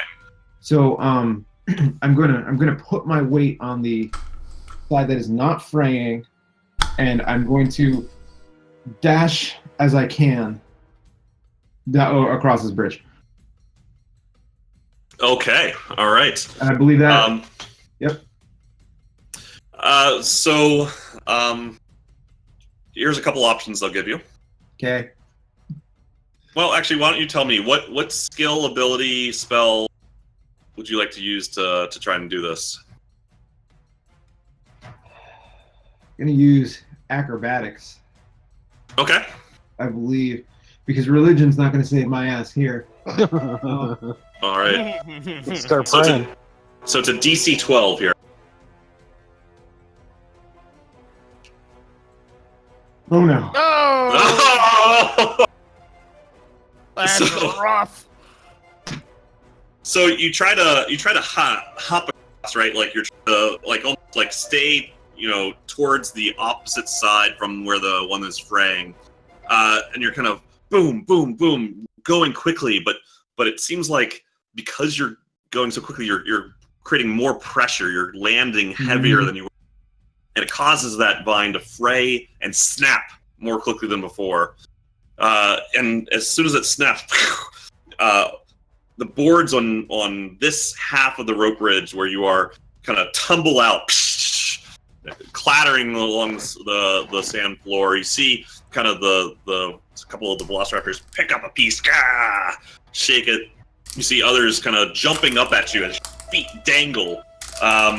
You're barely holding on to one of the what was a handrail at this point, and you can feel kind of your weight pulling it down, and you think that perhaps it wasn't made to carry this level of weight. All right. How far do I have before the other side?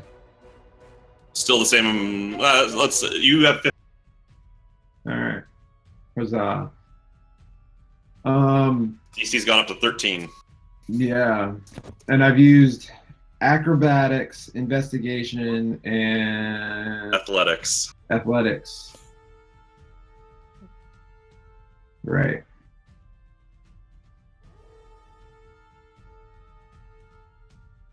But while he's thinking, can I ask what the patron situation is like around the pit? Like, is it shoulder to shoulder, packed in, everybody's watching?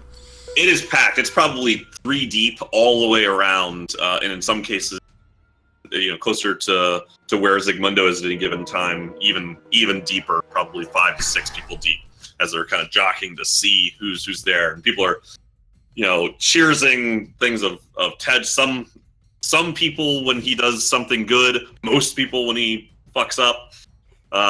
It's pretty loud. I'd like to kind of like the next time someone leans into me, I'd like to kind of just shove them back pretty good. Give them a big push. Let them know. Let them know not to push me. All right. So yeah, people Way are to ship forward. in. All right.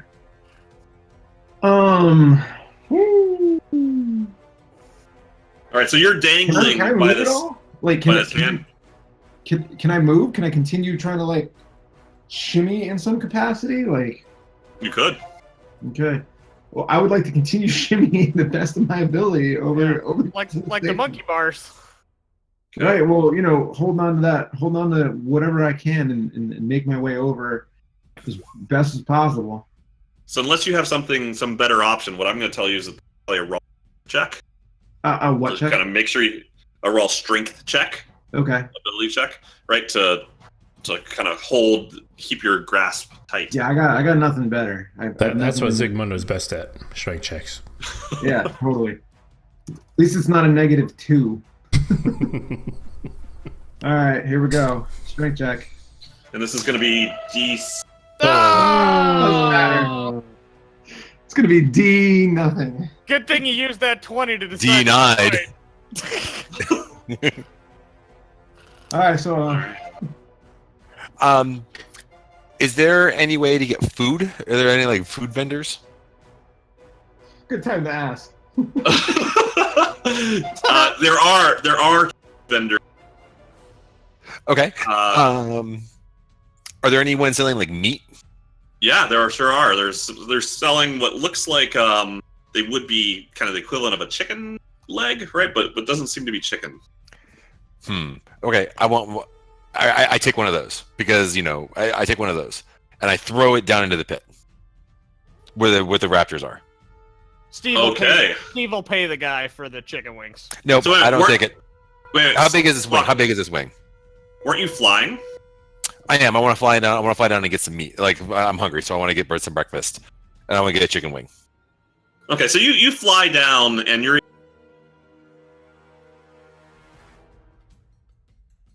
What? Are you paying for the food, or are you just snatching it? That depends. Is the vendor set up? You see a couple of vendors that are carrying things. All right, so is it like a key? Merchants off to the side. Okay, so the biggest piece of meat, I guess the biggest thing is it like a. My thought is because if it's on a table, I'm gonna take it. But if it's like a vendor who's like selling things, then I will buy it from them. So it's not just on a table. It's not just on a table. You've got some roaming vendors.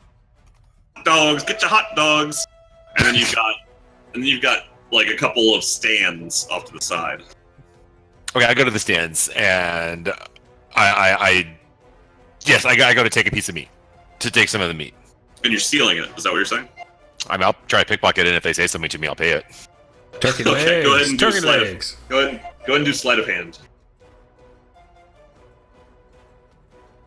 Okay, so you start to grab one of these large chicken thighs or thighs of some sort of creature, and as you kind of pull it away, the shopkeeper turns and says, "Hey, that'll be 3 silver." Okay. 3 silver. Okay. I'll give him the 3 silver. Okay. Like I think I'm not even gonna try to fight it because I know Thank time's you. of a sentence. Thank you. However, do I notice wild chickens running around? You do not see wild chickens. Okay. As you look closer, What an odd question that is. you realize that this looks more like lizard meat. Okay. This looks more like lizard meat. Uh-oh. Okay. Is it a big piece of lizard meat or is it like a little piece? Is It's it pretty that big. odd? It's Is it? You're eating like, velociraptor, dude. it's like the equivalent of a turkey leg in our Okay. world. All right. I'll give him the 3 silver and then I'll fly back and I will throw a chicken and I'll throw the leg into where the velociraptors are. And so where were you flying when this happened? So where was the vendor? The vendor's probably, it's off to the sides, right? It's not a pit, so feet away from. Okay, so then I'm gonna take it. I'm gonna take the chicken, this new lizard meat thing. I'm gonna fly up into the air, and I'm gonna fly back to the southeast of Zigmundo, where he is. Like, Yep. And I'm making sure to watch. I'm gonna watch the guards' reactions too as they see me flying. Are they paying attention to me, or are they focusing and cheering on Zigmundo, cheering against Zigmundo? The archers do appear to be paying attention. Okay, I'm gonna swerve away from them as long as they're not notching their arrows yet, and like I'm gonna swerve away from them and like mine the perimeter that I have unofficially been followed, and I'm gonna head back to the southeast-ish, like into the quarter right there, and that's where I'm gonna land. And as I'm coming down, I'm just gonna like bite into the lizard meat, decide I don't like it, and like throw it into the pit. Okay. All right. So you and then like throw it into the pit. If I have to do an acting thing to like say like I don't like this and I throw it away, like okay, but as I'm coming down, I'm gonna bite into it and be like I don't like it and throw it away. One of the guards eyes you suspiciously, so go ahead and do a performance check.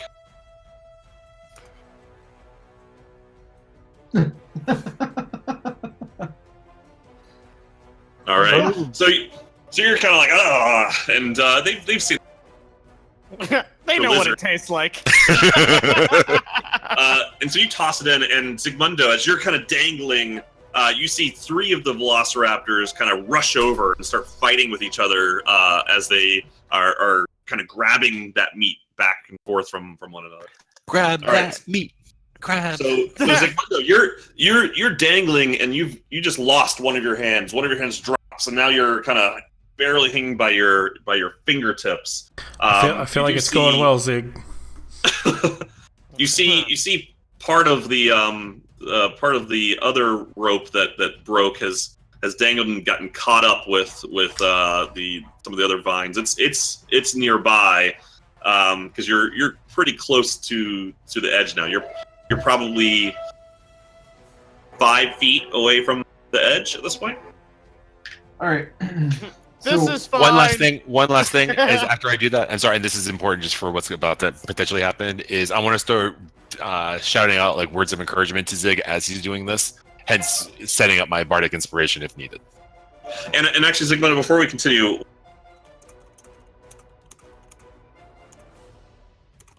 sorry. Cut out, Troy.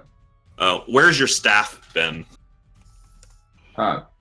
Bend over and I'll show you.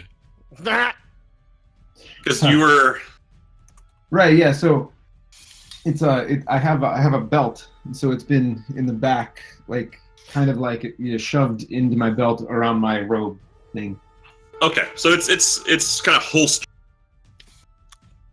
Yeah. It's secured. Got it. Okay, good. All right, so you're hanging from this vine by your fingertips. There's the wall to your left, 5-ish feet away. Another a rope, another vine, the part of the vine that broke, hanging there as well. And the velociraptors are nipping almost. They're inches away from your feet right now as they jump up. Wow, they can jump pretty high, huh? Good to know. Good thing there's only 2 of them left.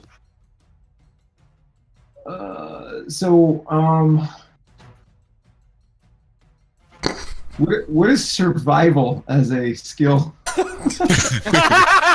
That seems like a pretty important skill to have at this point. You might want to save that one. Well, he doesn't have to save anything, right? Because this. Survival is like making traps and like surviving in the wilderness alone overnight. But I would say survival also would be something that you would use to recognize the vines, maybe recognize what parts of it are strong. right, but I also have nature, and I'll be honest, nature's a much better modifier. Sure. I could say you could use that similarly, right? Yeah. I also have perception, but perception's not going to really let me know that. I am in a bad situation. Yeah, it's gotta be. You'd have to tell me how you used perception. Like you could be creative, so you could Yeah. So let me give you an example. If we go back to the boulder version of it, Sure. you could say I use perception to find a way to wiggle myself underneath of the boulder closer to the mountainside, right? By finding. Yeah. Okay, good. Because that's how I was hoping to use this or nature. I was going to basically use in the same context, which is I'm looking for the best places to get a handhold so that I can make my way continuously across this vine. Yep. Okay, so it's going to be DC 14 now. Huzzah! Dilly. Okay, so I am going to use perception on this one. Okay. All right. Why don't you kind of describe what you're doing? Yeah, so I'm Scampering. I'm hanging. Freaking out. I'm trying to freak out, and I'm concentrating as best as I can to make my way to shimmy, to get my other hand back up, to shimmy as I'm dangling here over to the wall so that I can use the wall to put my feet up it and then pull with the rope on the way out. You got this. To get out. Go, Zygmundo. Hey, what could go wrong? A lot. So, Okay, so here we while go. he's doing that, can I ask, like Steve and I are kind of at the same spot in the pit here. Are we seeing, like, where are we in the progression of this pit? Are we seeing this? Is right below us? Are we in the next phase of the pit? Are we? You're in the next phase, but he's really close. Yeah. He's he's in the middle of the pit in terms of across the short distance, right? He's about 30 feet away from the middle of the long. And there's no barrier or anything stopping us. Like, there's nothing up guarding people from falling into the pit. There's no fence or anything like that. No. Okay. All right. Seems incredibly dangerous. This is not safe. Not safe for children. Yeah. I tell Zygmundo, don't you die, you squirrely bastard! I got 10G on you. All right, here we go. I'm rolling. DC 14. Oh no! Does he get advantage from Handsy? Handsy. Okay, wait. And so where was Handsy last time? He's flying right over you. Well, last time you rolled a 4 and a 5, so. Yeah, there was no helping your terrible rolls before. Yeah. So now there is. All right, so and before that you rolled a 6 and a 6, so So you kind of look at the vine, looking for a place where it's going to be, and hoping that you can get your other hand back up there. You put your other hand back up there, right on a thorn, and digs into your skin. You start to slip, and all of a sudden you feel this invisible force kind of grab you, and just a second kind of help not lift you up, but kind of prevent your fall, and you're able to kind of grasp back on again, pull yourself back up, grab the other higher vine, yoink up, and make your way to the stone platform at the end as the velociraptors finish tearing apart that turkey leg and are clawing and trying to climb up the stone wall next to you. Amazing. Is that the sound of the raptors in the background? That is the sound of the raptors. They sound all right, ferocious. so phase 1 complete. Good job, Zig. Woo! 1 down, 2 to go. Piece of cake, man. Yeah, no problem. Game's easy. All right. So unfortunately, with those 2 failures, your DC. Yes, 12. Yep. But here we go. You got to roll better, man. Yeah, just roll better. Yeah. All right. You have constant advantage. We can't do any better. Just try not to roll crappy twice. And you have the ability to roll a D8 to modify it. So honestly, you've got all we can give you. So as you pull yourself back up onto the sandy pit, you look across and you see kind of this slightly undulating black fluid down below, again about 20 to 30 feet below you. You see to your right, you can actually see Steve, and not too far, kind of in the middle of the pit, but he's of course up above you, about 20 feet up above you. And then on the left, you can see Recto there as well. So they're both kind of peering right at you now. And in front of you in that pit.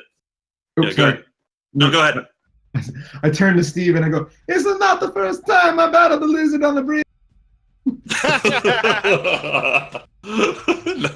Nice. Got it. That was a good one. Sorry, you were gonna say, and then what?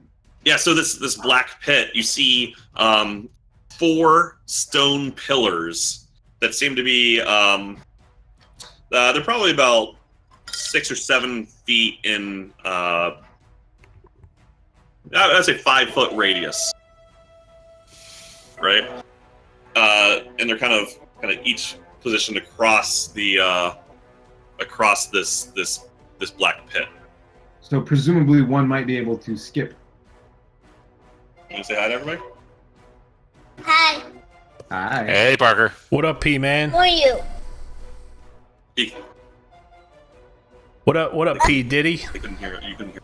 They said hi. Hey. Hey, are you Who are P? you? Are you P Diddy? Who's that? Hey, my name's Jay Z. D&D. Okay, you all. Oh, okay, that's enough. All right. Big farting means it's time to go upstairs. I'm not going upstairs. Yeah, you gotta go upstairs with Mom. Okay. No, I can't. So much to look forward to. I can't wait, dude. I can't wait. All right, so what I was going to ask is these pillars presumably look as though I might be able to artfully jump across them. yeah, they're pretty close. They're about 5 feet one another, and there's about a 5-foot gap between you and the first pillar, and to the next pillar, and then to the next pillar. Has anybody conveyed to me any of the information they were gathering prior to the start of this run? I told you Okay, everything that we had gathered. great. So I know that there might be a monster down here, There's probably a monster, yeah, and I know it's made of tar. or in the tar. Well, okay, the monster may or may not be made of tar, but there is tar below me. There is what appears to be completely entire pit. All right. So it's about a 50-foot length. I would like to investigate from my new vantage point. That's What not a the hell- horrible idea. Thank you, Nick. No! Boo! You're waiting on it, I can tell. I want to investigate from my new vantage point what's going on down there. You keep cranking up the DC In the tar? by looking at In things. tar, please. So in this case, I'm not going to count this as the skill challenge because I can't see how this. But I will let you just in free. Okay, Right? so this is not going to count against me? That's right. All right, great. wouldn't roll it. If it doesn't count against. Zero roll 20. There you go. Okay.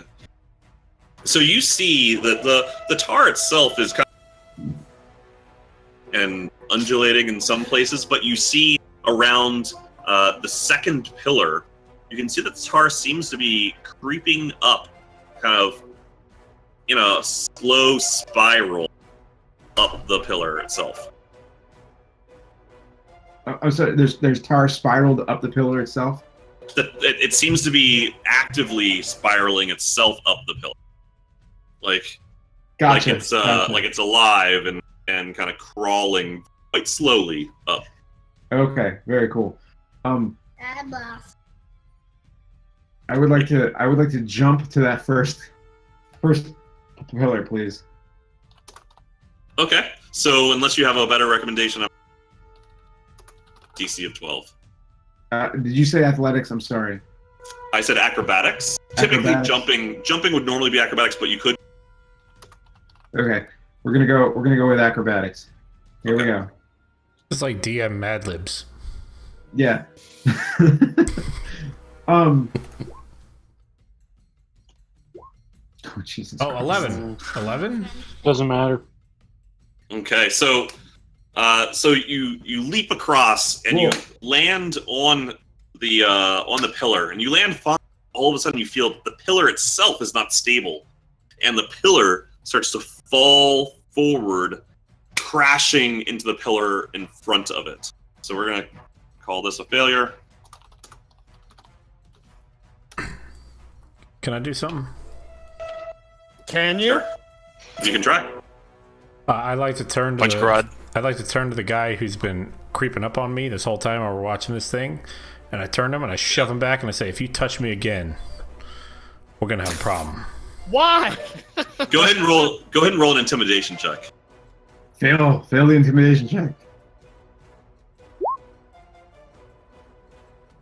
Okay, so he kind of sizes you up, realizes that he couldn't beat you in a fight, so he backs up a bit, but he seems pretty invested in seeing this fight. So he's kind of moved over, still pretty close to you, but he's still kind of trying to push through some other people to see what's going on.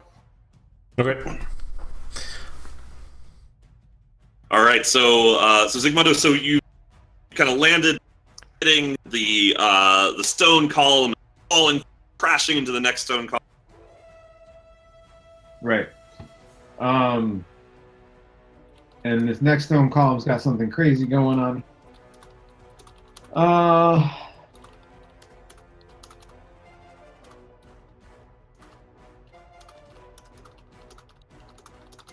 Sorry, man. I'm no good with this craziness here. I'd like to. I mean, like, I'd like to try to make a move.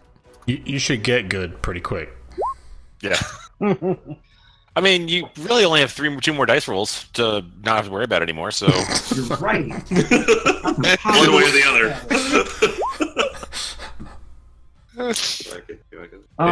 Now is your time. Okay, to so get good. it's falling forward, right? So it's fallen into the other one. So I mean, I make a move to get the second. Sorry. Hold on, guys. You were good.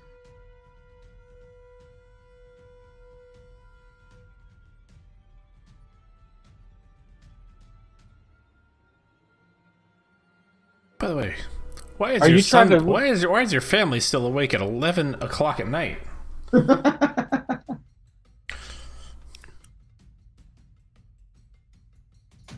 It's like 6 a.m. for him there. Good night, kids. Hi, Alex.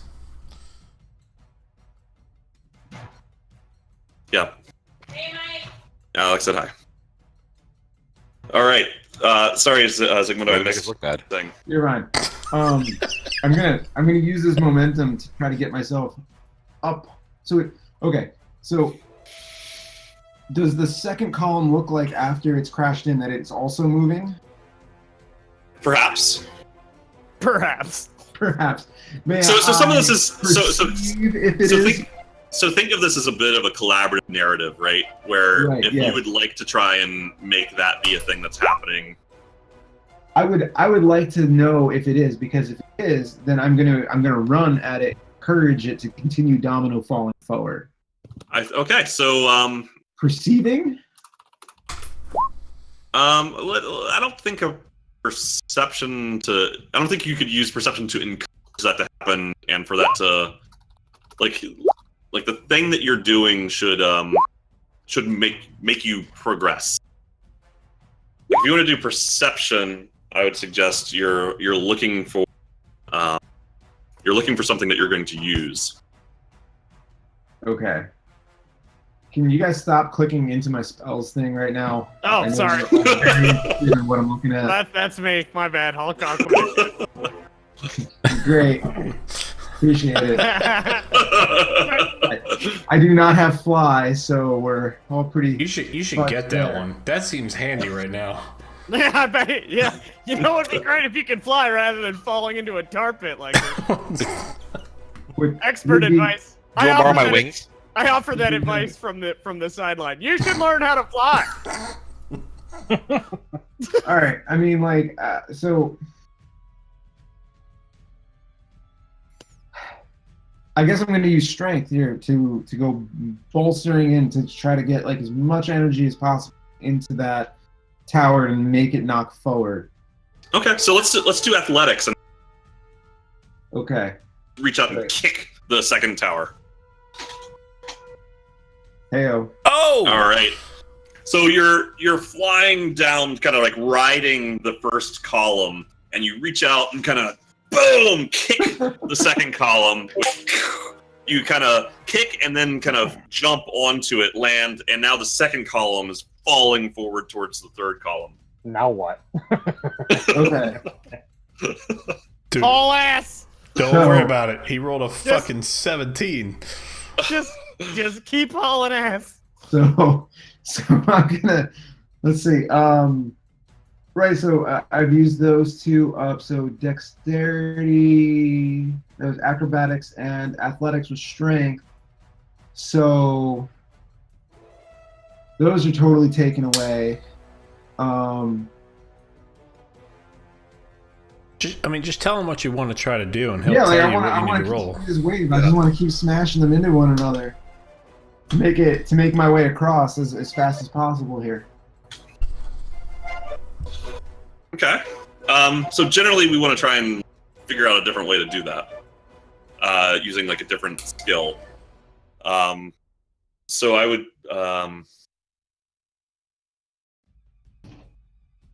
You should intimidate him. So the goal of these skill challenges is to like just not repeat the same thing over and Yeah, of course.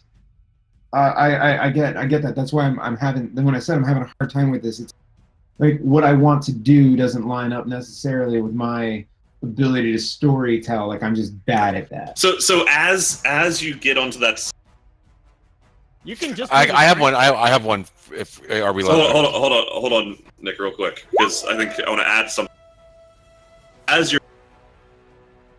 you see out of the corner of your eye that whatever black ooze had been kind of crawling up that column has now reached the top and is starting to pour over the top of the column that you're standing on. So which is the second one right now? Right, which is also in motion. Okay.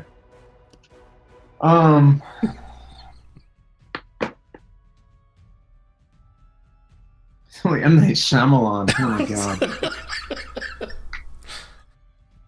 god. Great. So it's like coming up around my feet, right? So It's not at your feet yet, but it's getting close. Getting close.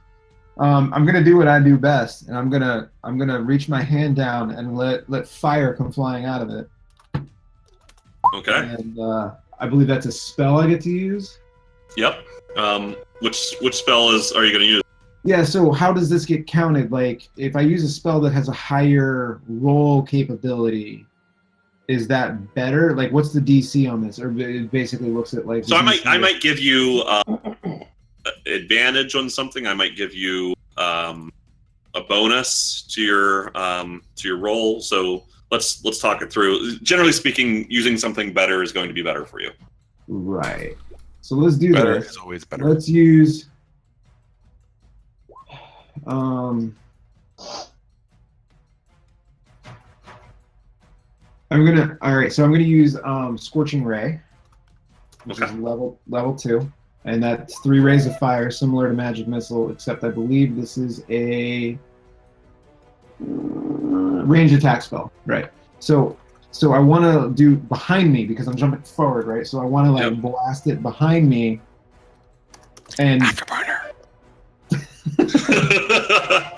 Nick, I'm getting there. the one I'm definitely looking to like hit the oozy business, and then the other ones I'm looking to kind of just like like Iron Man style. Awesome. Okay, so we're gonna use your here's what we'll do. We'll use your int bonus plus your proficiency bonus. I'll go ahead and say, why don't we we'll add your spell level as a bonus as well. Okay, so what do you want me to roll? Just a d20? So d20, and then it's going to be plus your intellect bonus, plus your proficiency bonus, plus the spell level bonus.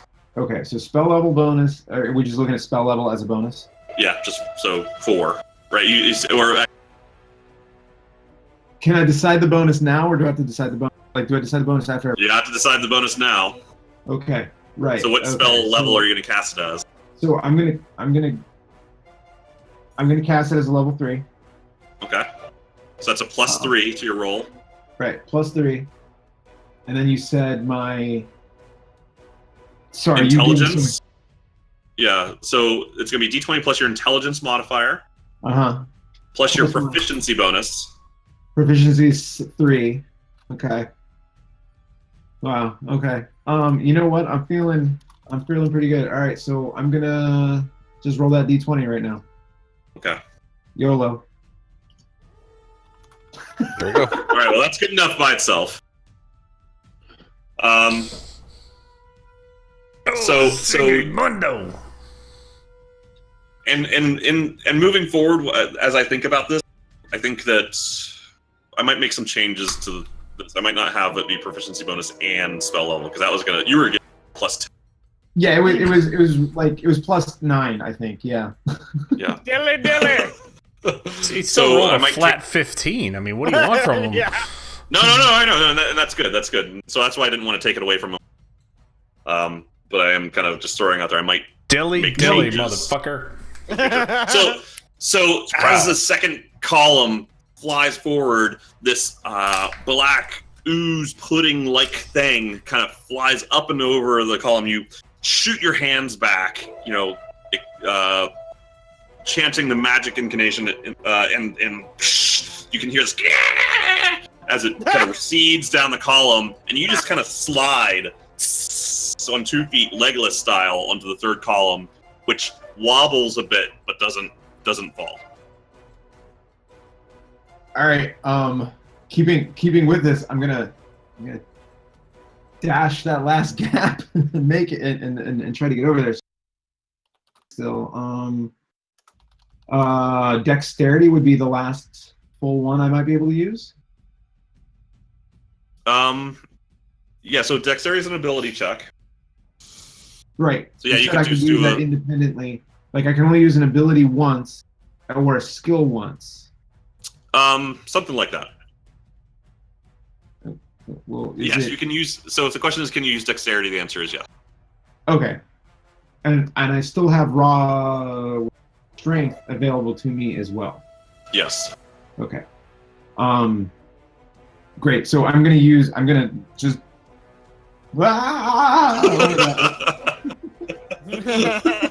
Okay. As so this gracefully as possible. All right. So this is a dexterity check, huh?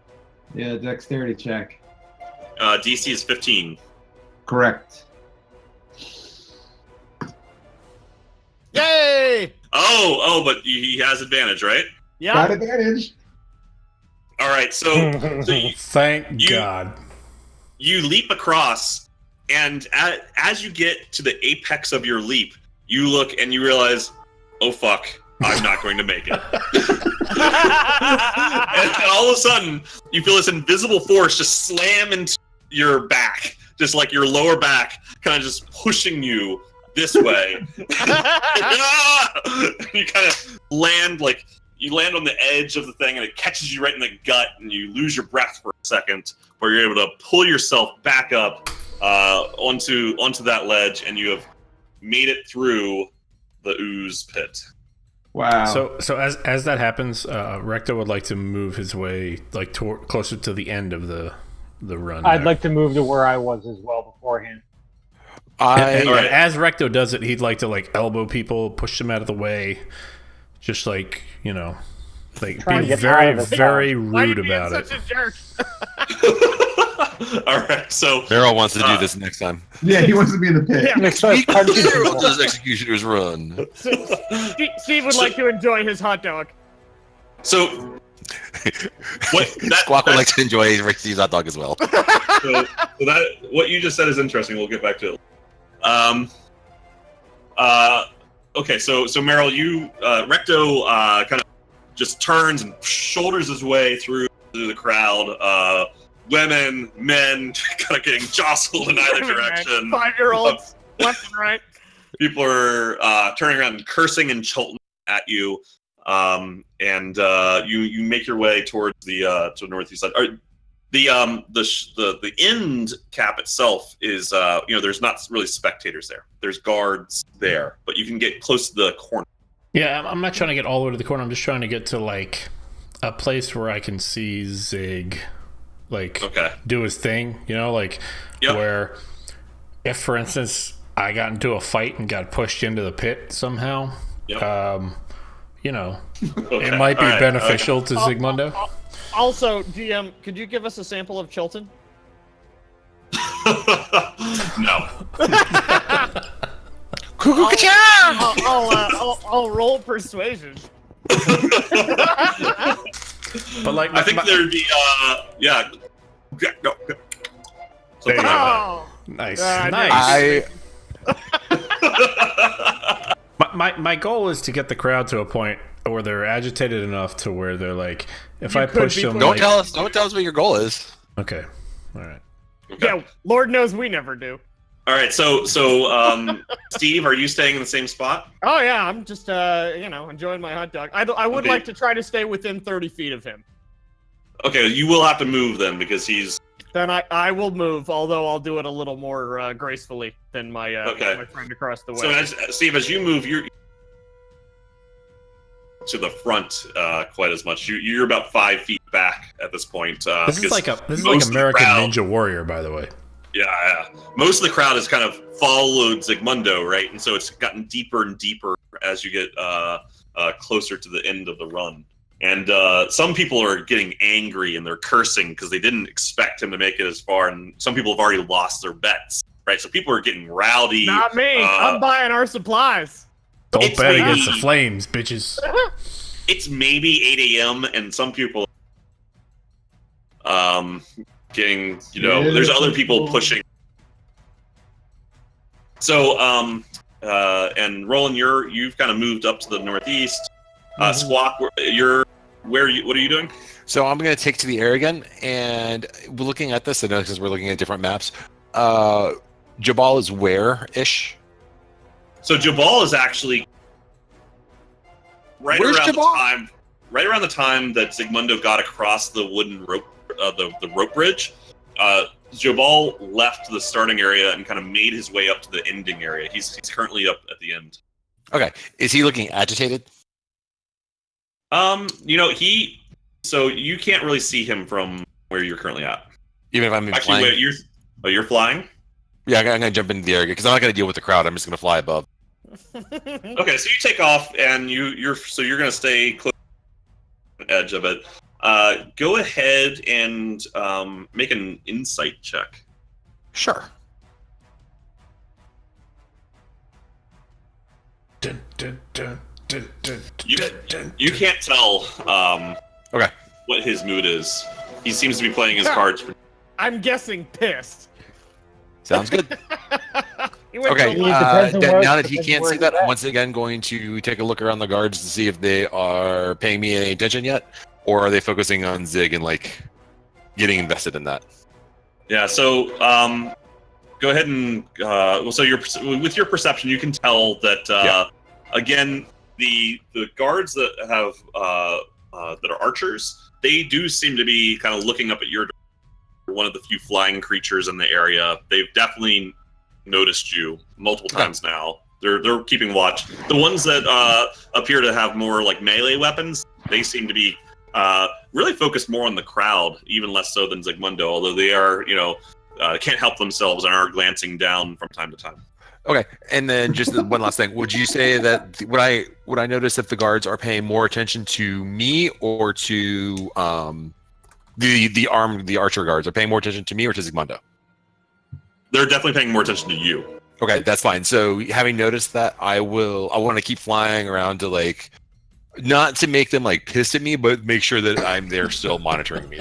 So looking. So you're able to fly around close enough that it's outside the radius of where they were no, fuck that, I'm gonna. But close enough that they have to care and they have to pay attention to you, so they can't. That's exactly I want to distract them. Their focus. Yep. Okay, so I will do a perform I will. If you have to make a performance check, you don't even have to do a check. You can. Cool. That's fine. You can. If you're just close enough, they're really gonna be watching you. They don't want somebody flying in. And right, but I'm making sure also not to do I'm golfing him away. Right. Right. But I'm also not trying to be I'm not being a dick about not crossing the line, not crossing the line. The giant eagles are a proud people, not a taxi for hobbits. So okay, all right. Steve starts streaking. So Zygmundo, as you kind of pull yourself up and catch your breath again, you find yourself stone platform that quickly turns into a staircase, and the staircase extends all the way across the width of the pit, and the staircase reaches down into what looks like a strange alien jungle to you. Right? It's a lot of green, dark green vines and growths coming out of the ground, and they kind of have crawled a little ways up the steps as well. Not quite to where you are, but as soon as you get to the base of those stairs, you see some of these vines are quite thick, multiple feet thick, and are kind of stretching up into the air 10, 20, 30 feet, kind of slowly waving back and it's quite thick. This isn't 3 or 4 vines. You see dozens, hundreds of vines in front of you. It's almost like a thick forest between you and you now see at the end, you see near Jobal, you can see Jobal kind of pacing back and forth across the end of it. It's only maybe 50, 60 feet away from you. You see one of his guards has been instructed to tie another rope to the cleat at that end, and he hasn't yet dropped that rope down, but he's already secured it and is holding the rope in his hands. That all you have to do is make it just under him, grab onto that rope and climb your way to freedom. Has there been a total eclipse of the sun lately? Just a total eclipse of the heart. Did it get very dark? A strange humming sound like something from another world. Oh my god. Turn around. Stop. No. You know, Every now and then. Every now I and just then, get a guys. little bit closer. All right, what you got, Zig? Let's do this. Yeah, so I'm gonna. So we're starting with a DC of 13 here. All Awesome. ass.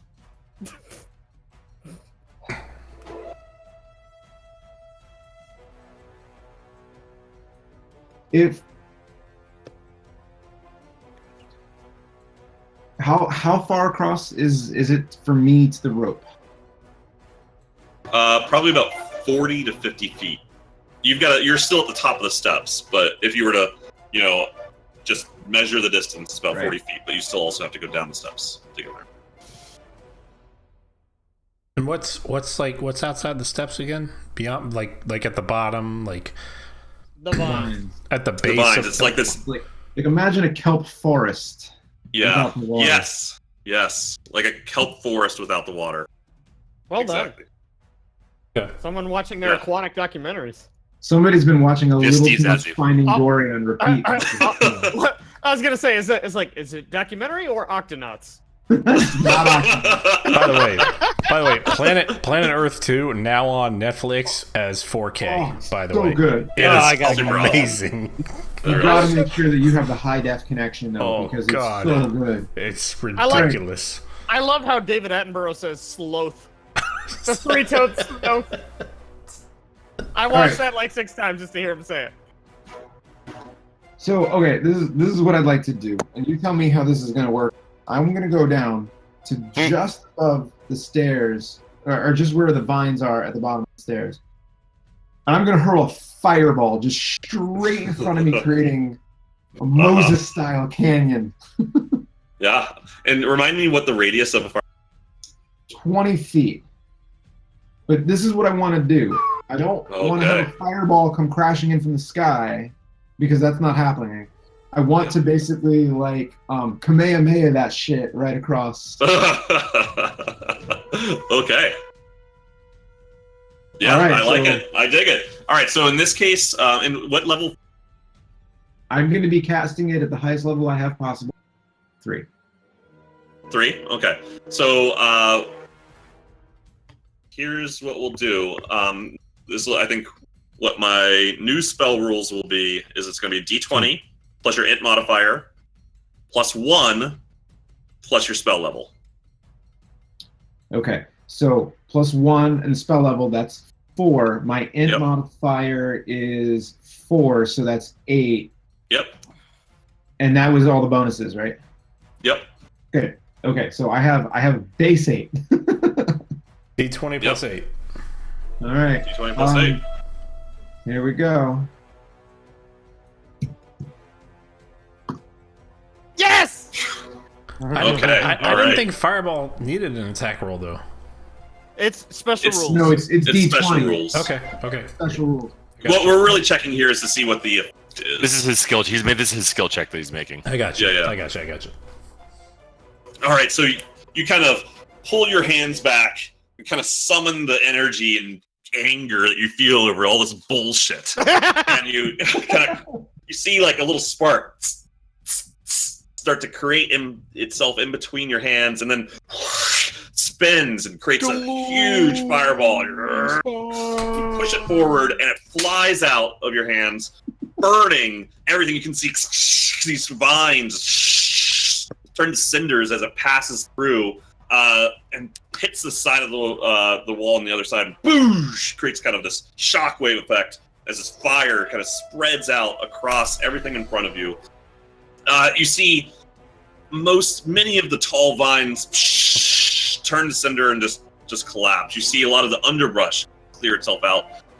But at the end, you do see that there are still several vines, and you can see some of the underbrush starting to very quickly knit itself together. Right, and I thought this might happen. So my next course of action is going to be to dash forward as fast as possible to try to beat that wave occurring. Okay. So All is that going to be in athletics? Yeah, if you want to sprint, I would say that's probably a athletics. You could also do acrobatics depending on how you want to do it. I'm gonna do acrobatics because I'm trying to be like cool and like acrobatics if you're doing a cartwheel while you're parkour. So you want to kind of there are back and right. No, you're not dude, you went out. We don't know sprint. what you said. it never fails. Every time your hands start doing this, It's probably actually it might be when I'm crossing. Oh no! What did you say? Yeah, You just went out again. You jiggled the wire when you get emphatic, and then you go out. that might be it. No. What I think it is I think it's when I use my hand. No, Nope. You just did it right now. Nope, there go all the theories. There is another option here. That Troy has a medical condition that every third word gets muted. That's a really rare. He's like, you know what I think it is? I think it's when I.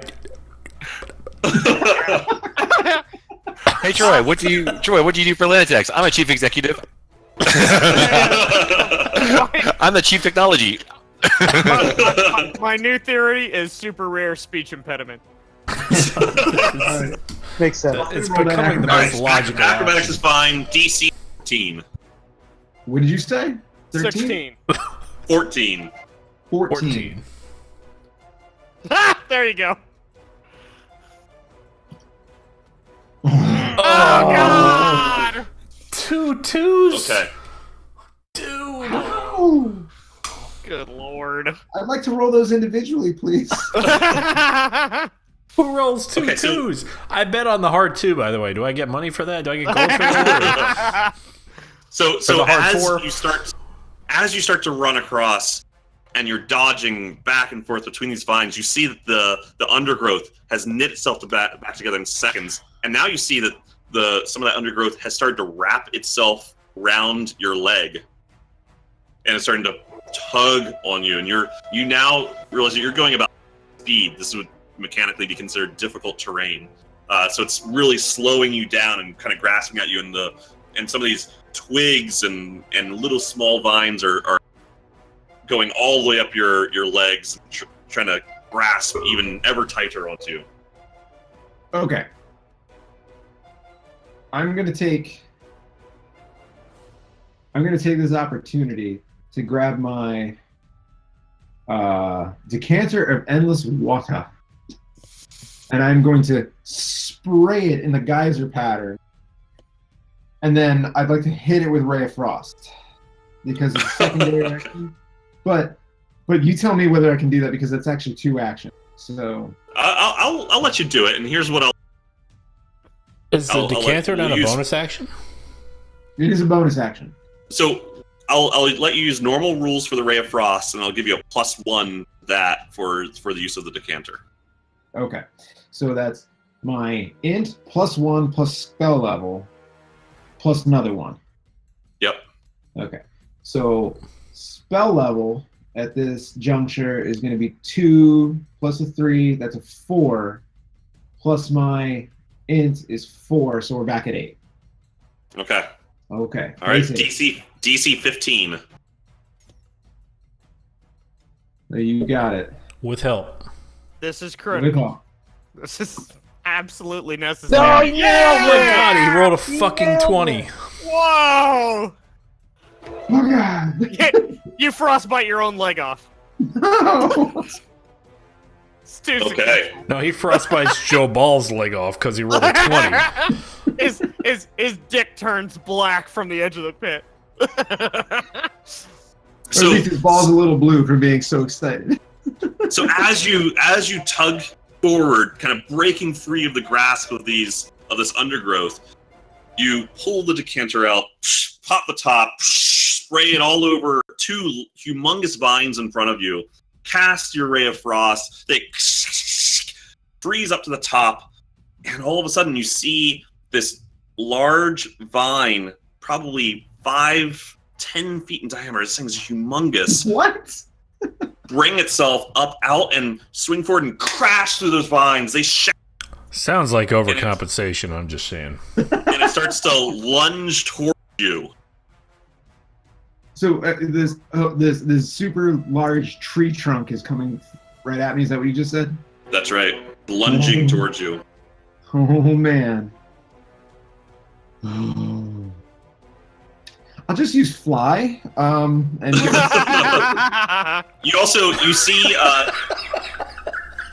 you see Jabal just make one quick hand motion, and the guard next to him drops the rope down into the pit, and it's tied to the cleat at the top. So you do see a rope line there at the end of the run.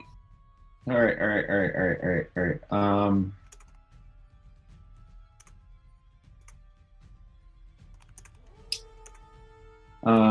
Let's see here. Wait, what? The vine that was hanging down is not a way out? No. It's a rope now. The vines were never hanging down. The vines They were were actually coming hanging up. They were stalagmites. All right, so Troy, this thing's coming from in front or behind me. I'm sorry. It's coming towards you, towards your front. Where's my front? Okay. It's in front of you, but it's between you and that rope. Between me and that rope. DC of 16. Right. Okay. I'm going to use Burning Hands, which is a 15-foot cone.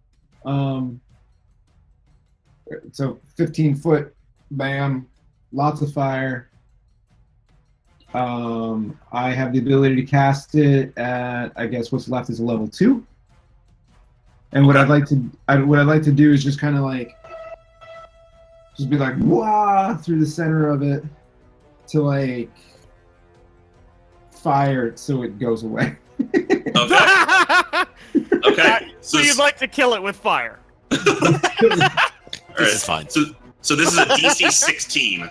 DC 6. Oh god. Yeah, 16. Right. Oh, And I have 4 plus 1 plus 2, which is 7. Plus advantage. Plus advantage. You know what? If I was in a better position, it'd be really. I take out my pocket knife and lunge toward it. Not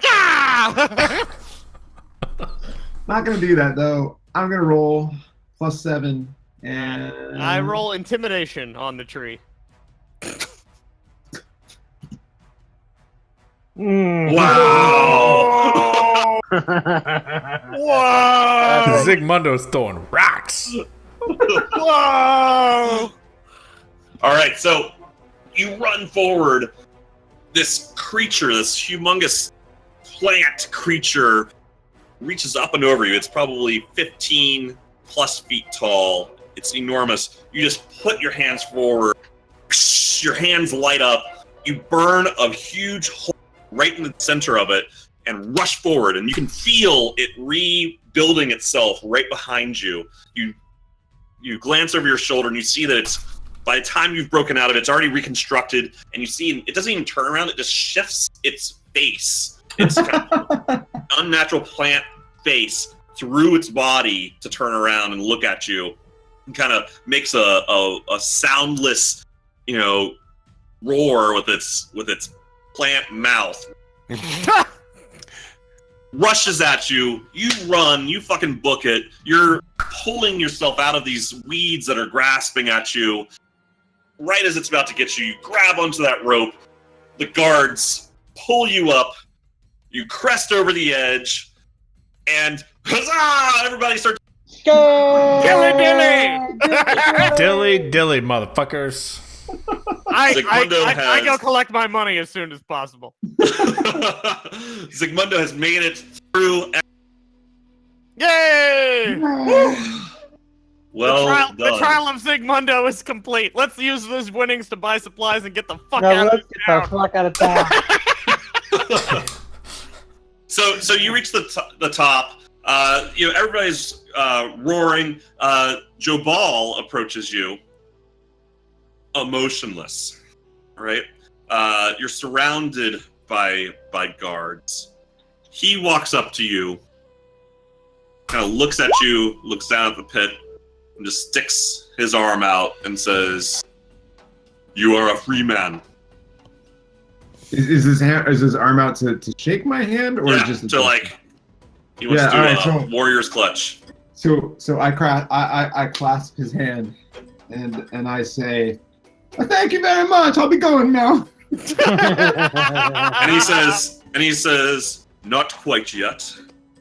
And he motions for somebody to bring over your equipment. Yay! And then he motions for somebody else, and the other person brings out a box, opens it up. He reaches down and grabs a sack, hands it to you, and says, "What's in the box?" He says, "For making it through the run, you've made me a lot of gold today, and it is only right that I share that with you. You put on a very good show." Yay! Oh wait, Joe Ball bet on him? So you got 60 gold. So Zigmundo, go ahead and roll insight. Insight. With advantage. Yep. You don't have Andrew's still advantage. there. I'm sorry, Hamsy can't give you advantage on insight. he can see it himself and then tell him. Dude, you rolled a 1 and a 20. He doesn't see it, but That would've been more Hansy sees help. whatever it is. That's What Kind of exactly would have hell, been more dude? helpful the other way around. So Steve, as you were making your ways around, and what you learned is that merchant prince make money on both sides of the bet. That's a good gig. I gotta hand it to him on that I one. think what he said is merchant prints make money no matter what. Right. Yeah, both sides He's of a the bet. proprietor, you know. Okay. He's, They're not merchant princes for nothing, right? That's right. I got my $60 though, and so does Don Zig. God King made his money whether. Yeah, and Steve, you go collect your winnings. And Did you hear Yeah, Don King was our new Secretary of State, by the way? Did you guys hear that? Nice. You know what? For I don't about even know 5 if you. I don't even know if you're joking. Okay. All right. He does so, love America, and he does love me. So you get your gear back. Hell yeah, man. Window. A few people come up to you. One of the white collared gentleman who had offered you the staff earlier comes up to you and says, "If you'd like to make some more money, maybe we could set up some repeat performances." No. The crowd loved. No, thank you. I'm going now. Goodbye.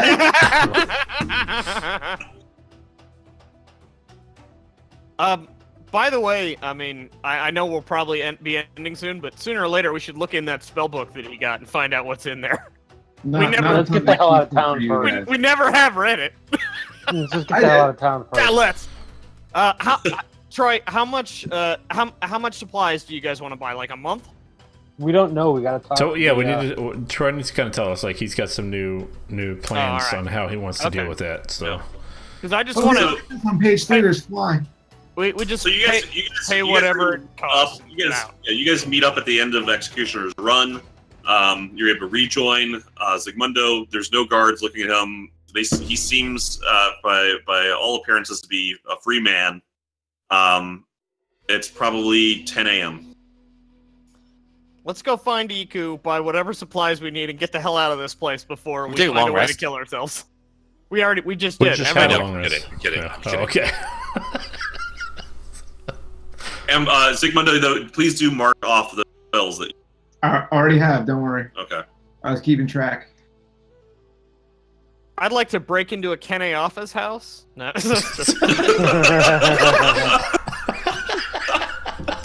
I think we can take over this town, guys. I hog tie Steve. Yeah, Troy, how many individual situations of punishment do you have for this town? We're gonna try to push the limits on this. I actually have several more. Okay. Right.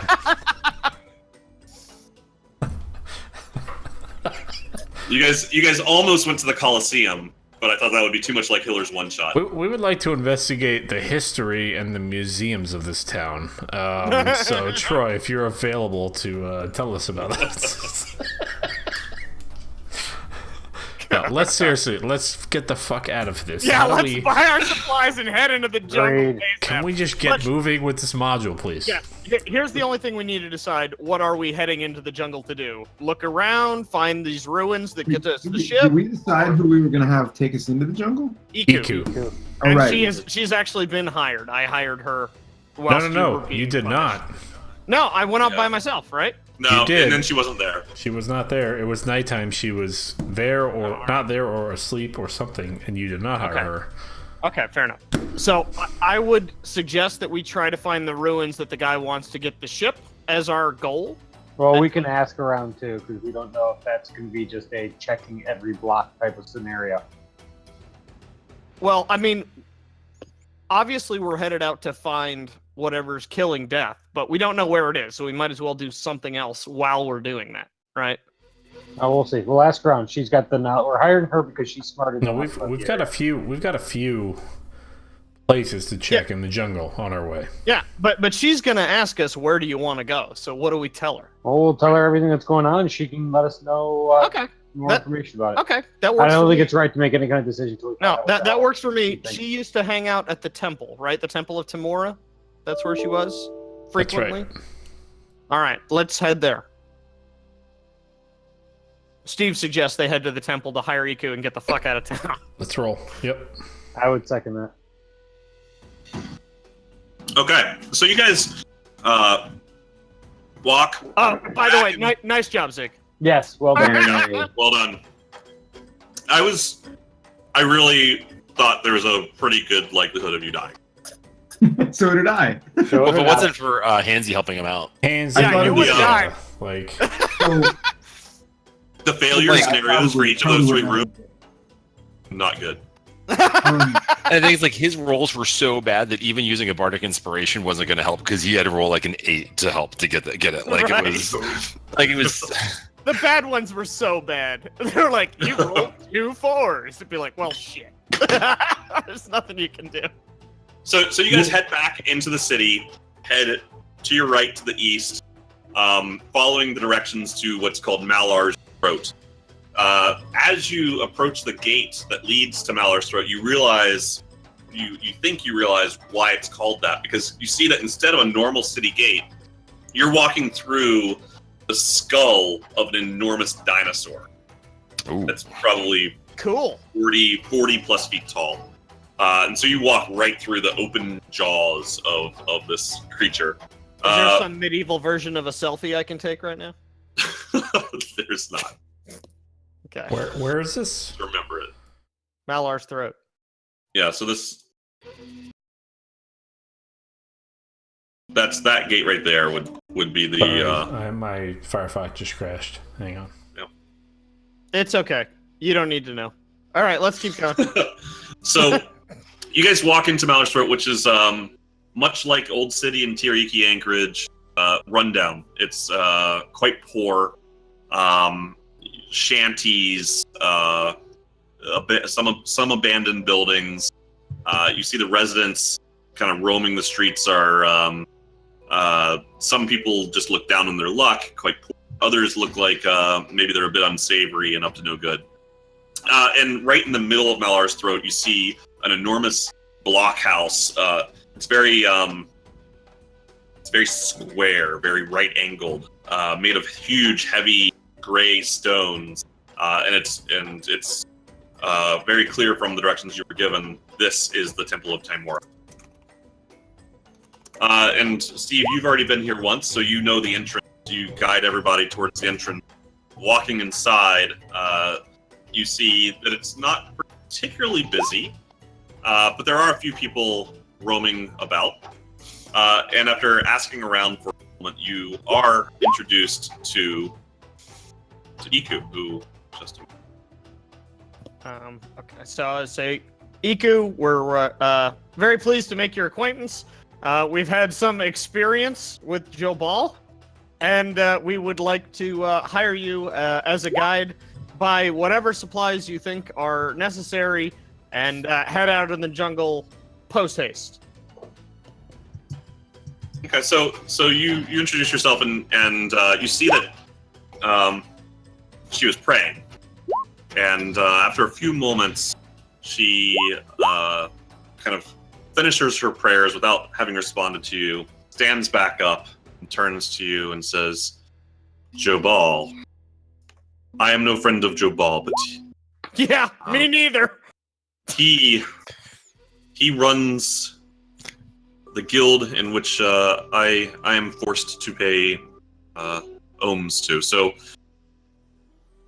if you would deal with me, we will have to deal with Jobal together as well.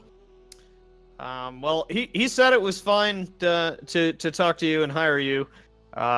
We'll probably send one of these two guys, and I point out Recto and Roland, with you to negotiate for reasons that are not necessary to delve into right now. We do not have to deal. We do not have to negotiate. I already have an arrangement, as do all of the other guides of this city. But I do tell you that my price is not negotiable because that has been set with Jobal. I am not at liberty to change these. I understand it's 30 gold and 5 per day. Is that correct? Loading.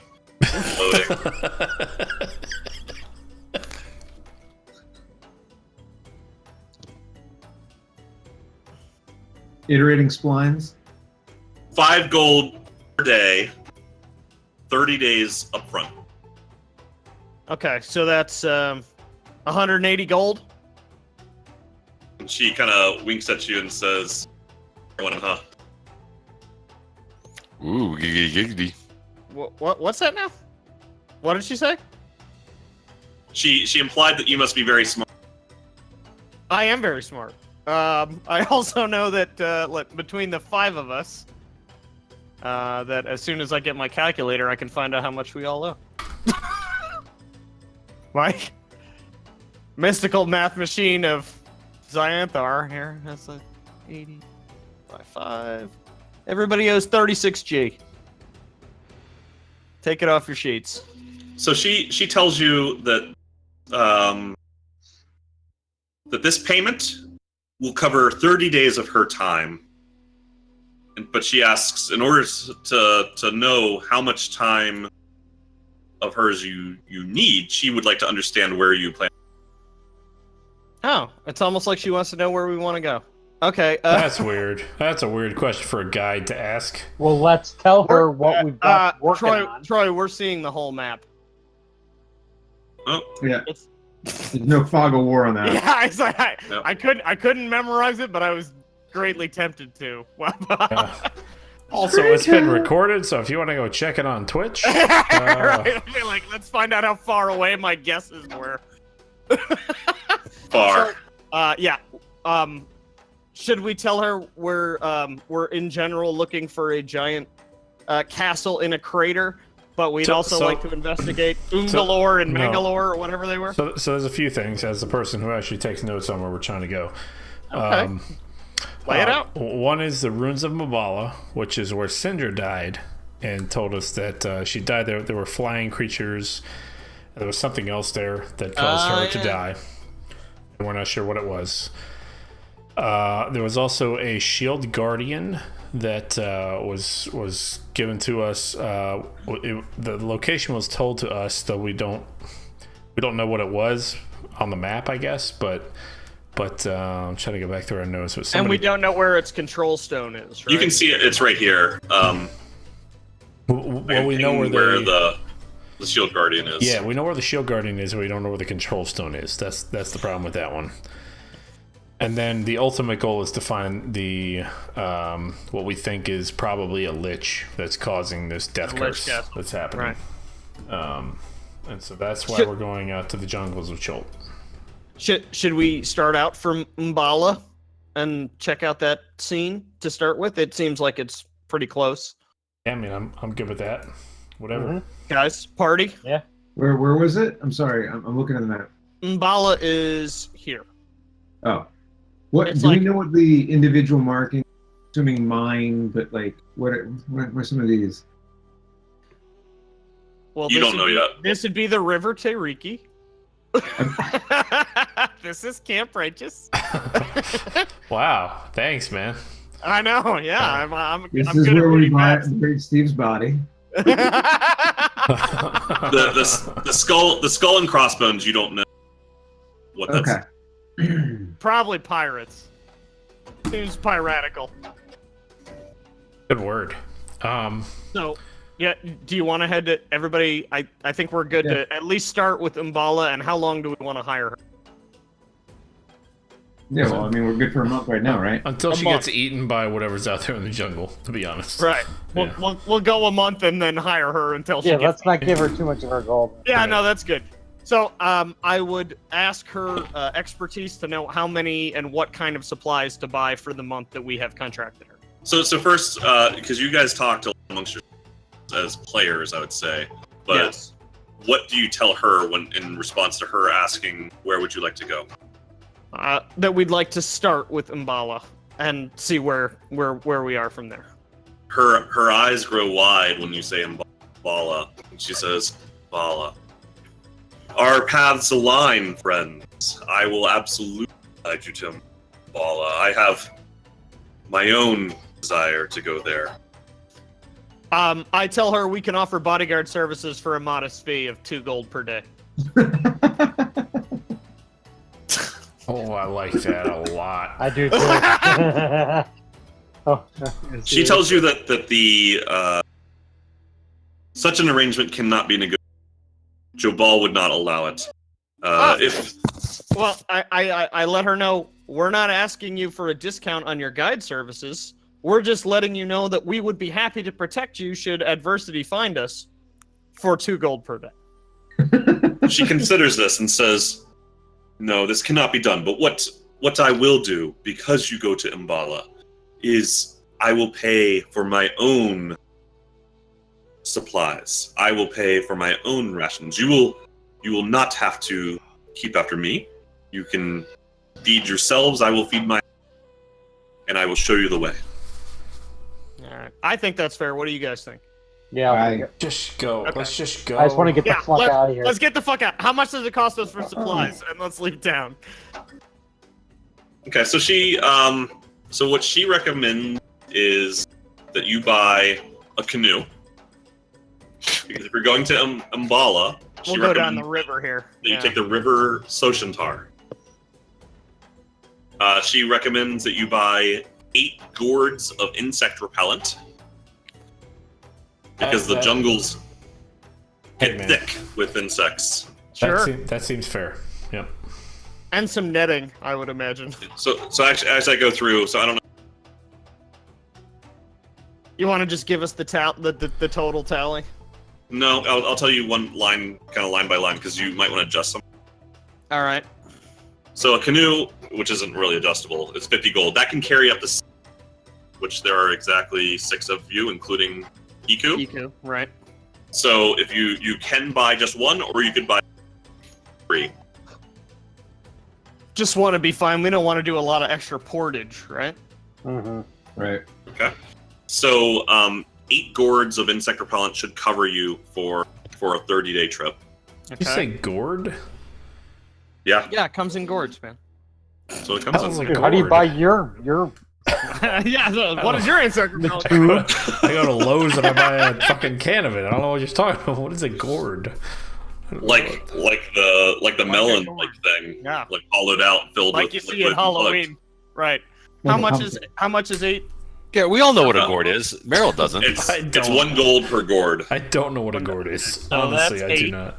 All right. What else? What's the food 58. cost us?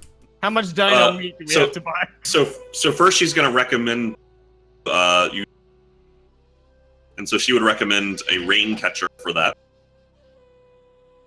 Costing. Each one is 1 gold. You could get by with 1, or you could be concerned about it breaking. 1 gold. What do you think? 3, 5? How many should 3. we get? 3. 3 it is. What else?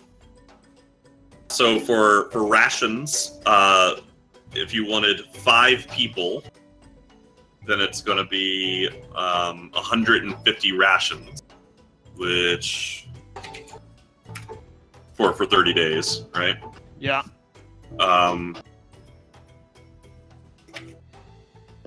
This is where the hammer gets dropped.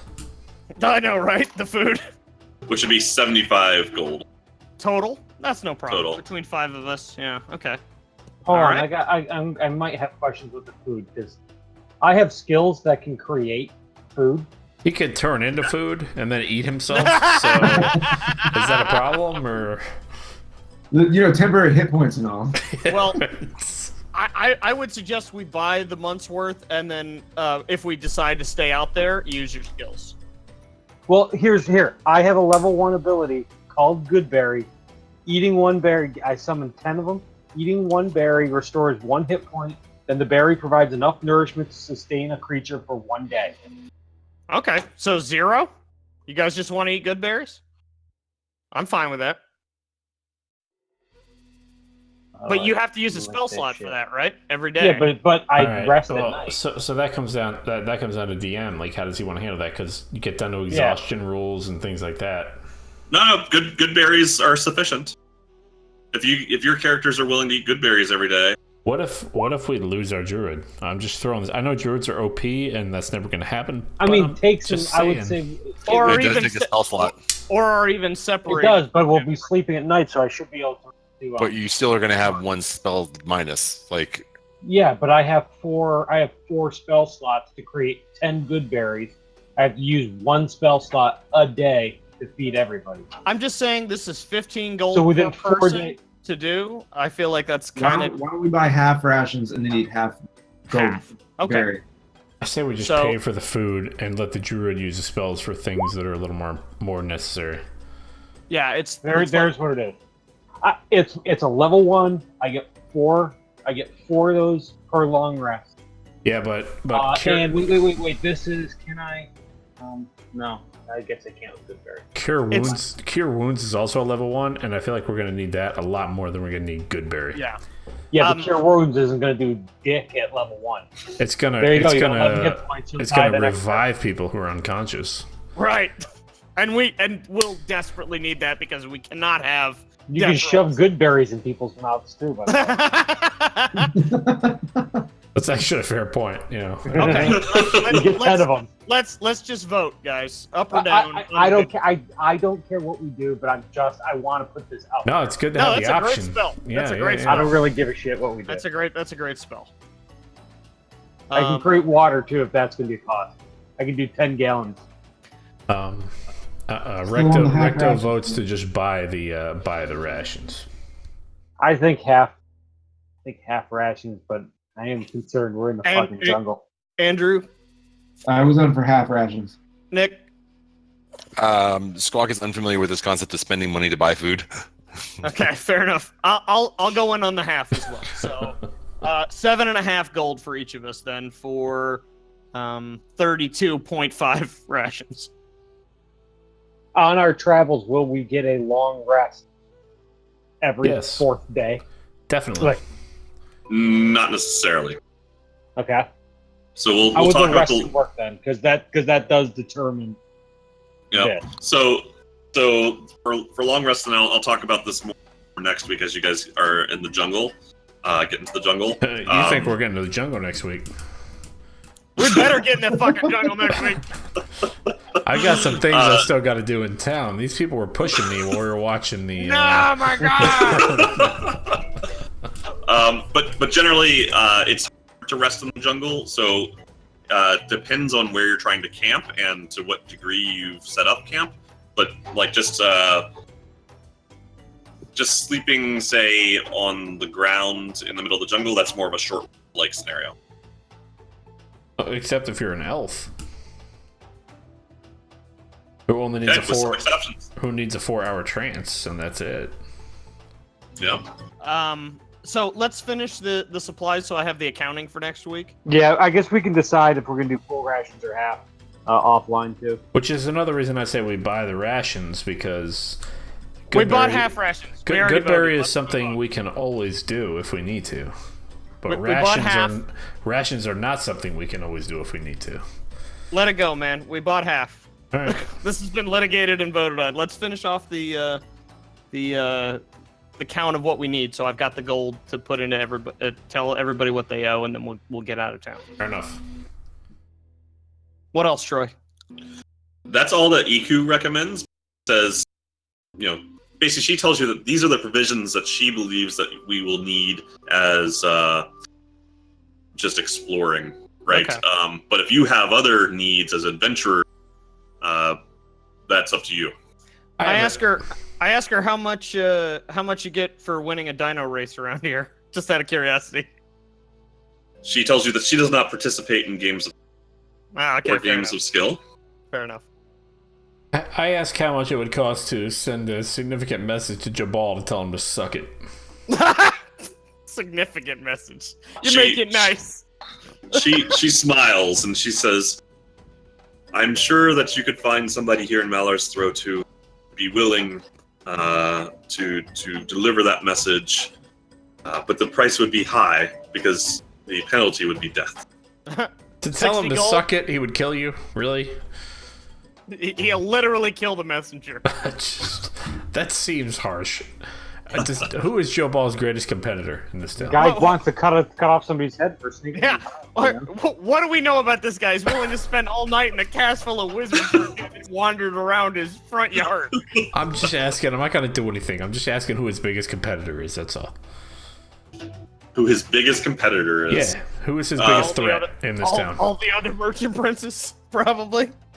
So you're very close. They all kind of, she tells you, battle each other for vying for shares of the market and control over certain goods. But she does tell you that Ifan Taroa and Jabal have long had a difficult relationship. That's good to know. Good to know. Thank you very much. That's all I want to know. That's good to know. All right. So Iku tells you to bring the supplies and the gold, and tomorrow morning, outside of the beggars' palaces by the old city, near the Executioner's Run, and that you will depart then. We know that area. We do. God, we gotta spend another night in town. This is gonna. It's take really forever. happening, guys. Yeah, and that We got a whole in the night left to morning, stay clean. Yeah. Who should we piss off tonight, huh? and in the morning, once you've met her, meet her at dawn, and you will head out for the River Socian. Okay. I do not believe it. I will tell everybody what they owe, and we can extract it from our gold next week. I'll post it on the forum. So if you want anything like potions or something like that, now's the time. Send me a message. We'll do it in the week. We'll do it in the off week. Already got mine. And Oh, fuck. Yeah, I'm actually out next week, guys. Okay. Why? Okay. It's McLean. McLean's coming back from out of town on Sunday, so. Mike. Yeah, I'm coming back from out of town on Sunday too. Okay. Good for you. That's yeah. Okay, I was gonna say. All right, that's fine. Sorry. Yeah, because I'll probably get a healing potion. Just send me whatever you guys want to buy, I wanna see what the bill is. and I'll add it to your individual tabs. Put me down for a healing potion. Just one? Yeah, I mean, I can heal myself, but I want to have something just in case. Yeah. Okay. Yeah, we definitely don't want to die because it's hard and final. That's what she said. That's what she said. Yep. Yeah. Mm-hmm. The more slots we can keep open for cure wounds, the better. Yeah, but we got half ration, so we got it for 15 days if necessary. If it's at the end of the day, he can cast it at the end of the day before we go to sleep. If he has a You know, slot. and- Yeah. If he has a slot, right? Dude, I have. Yeah. We'll use it when it's convenient to use it. Two, Right. And eat this jerky. I have or 9 whatever. slots I can cast it out of. Okay. Good game, you guys. Well done, Zig. I'm Yeah. glad you Yes, lived. well done, Zach. Way to live, Zig. Yeah. Big Mundo lives on. Hashtag Yeah. Doomspark. I thought I was gonna earn my killed a character today. Nope, not today. Sorry. Probably next week.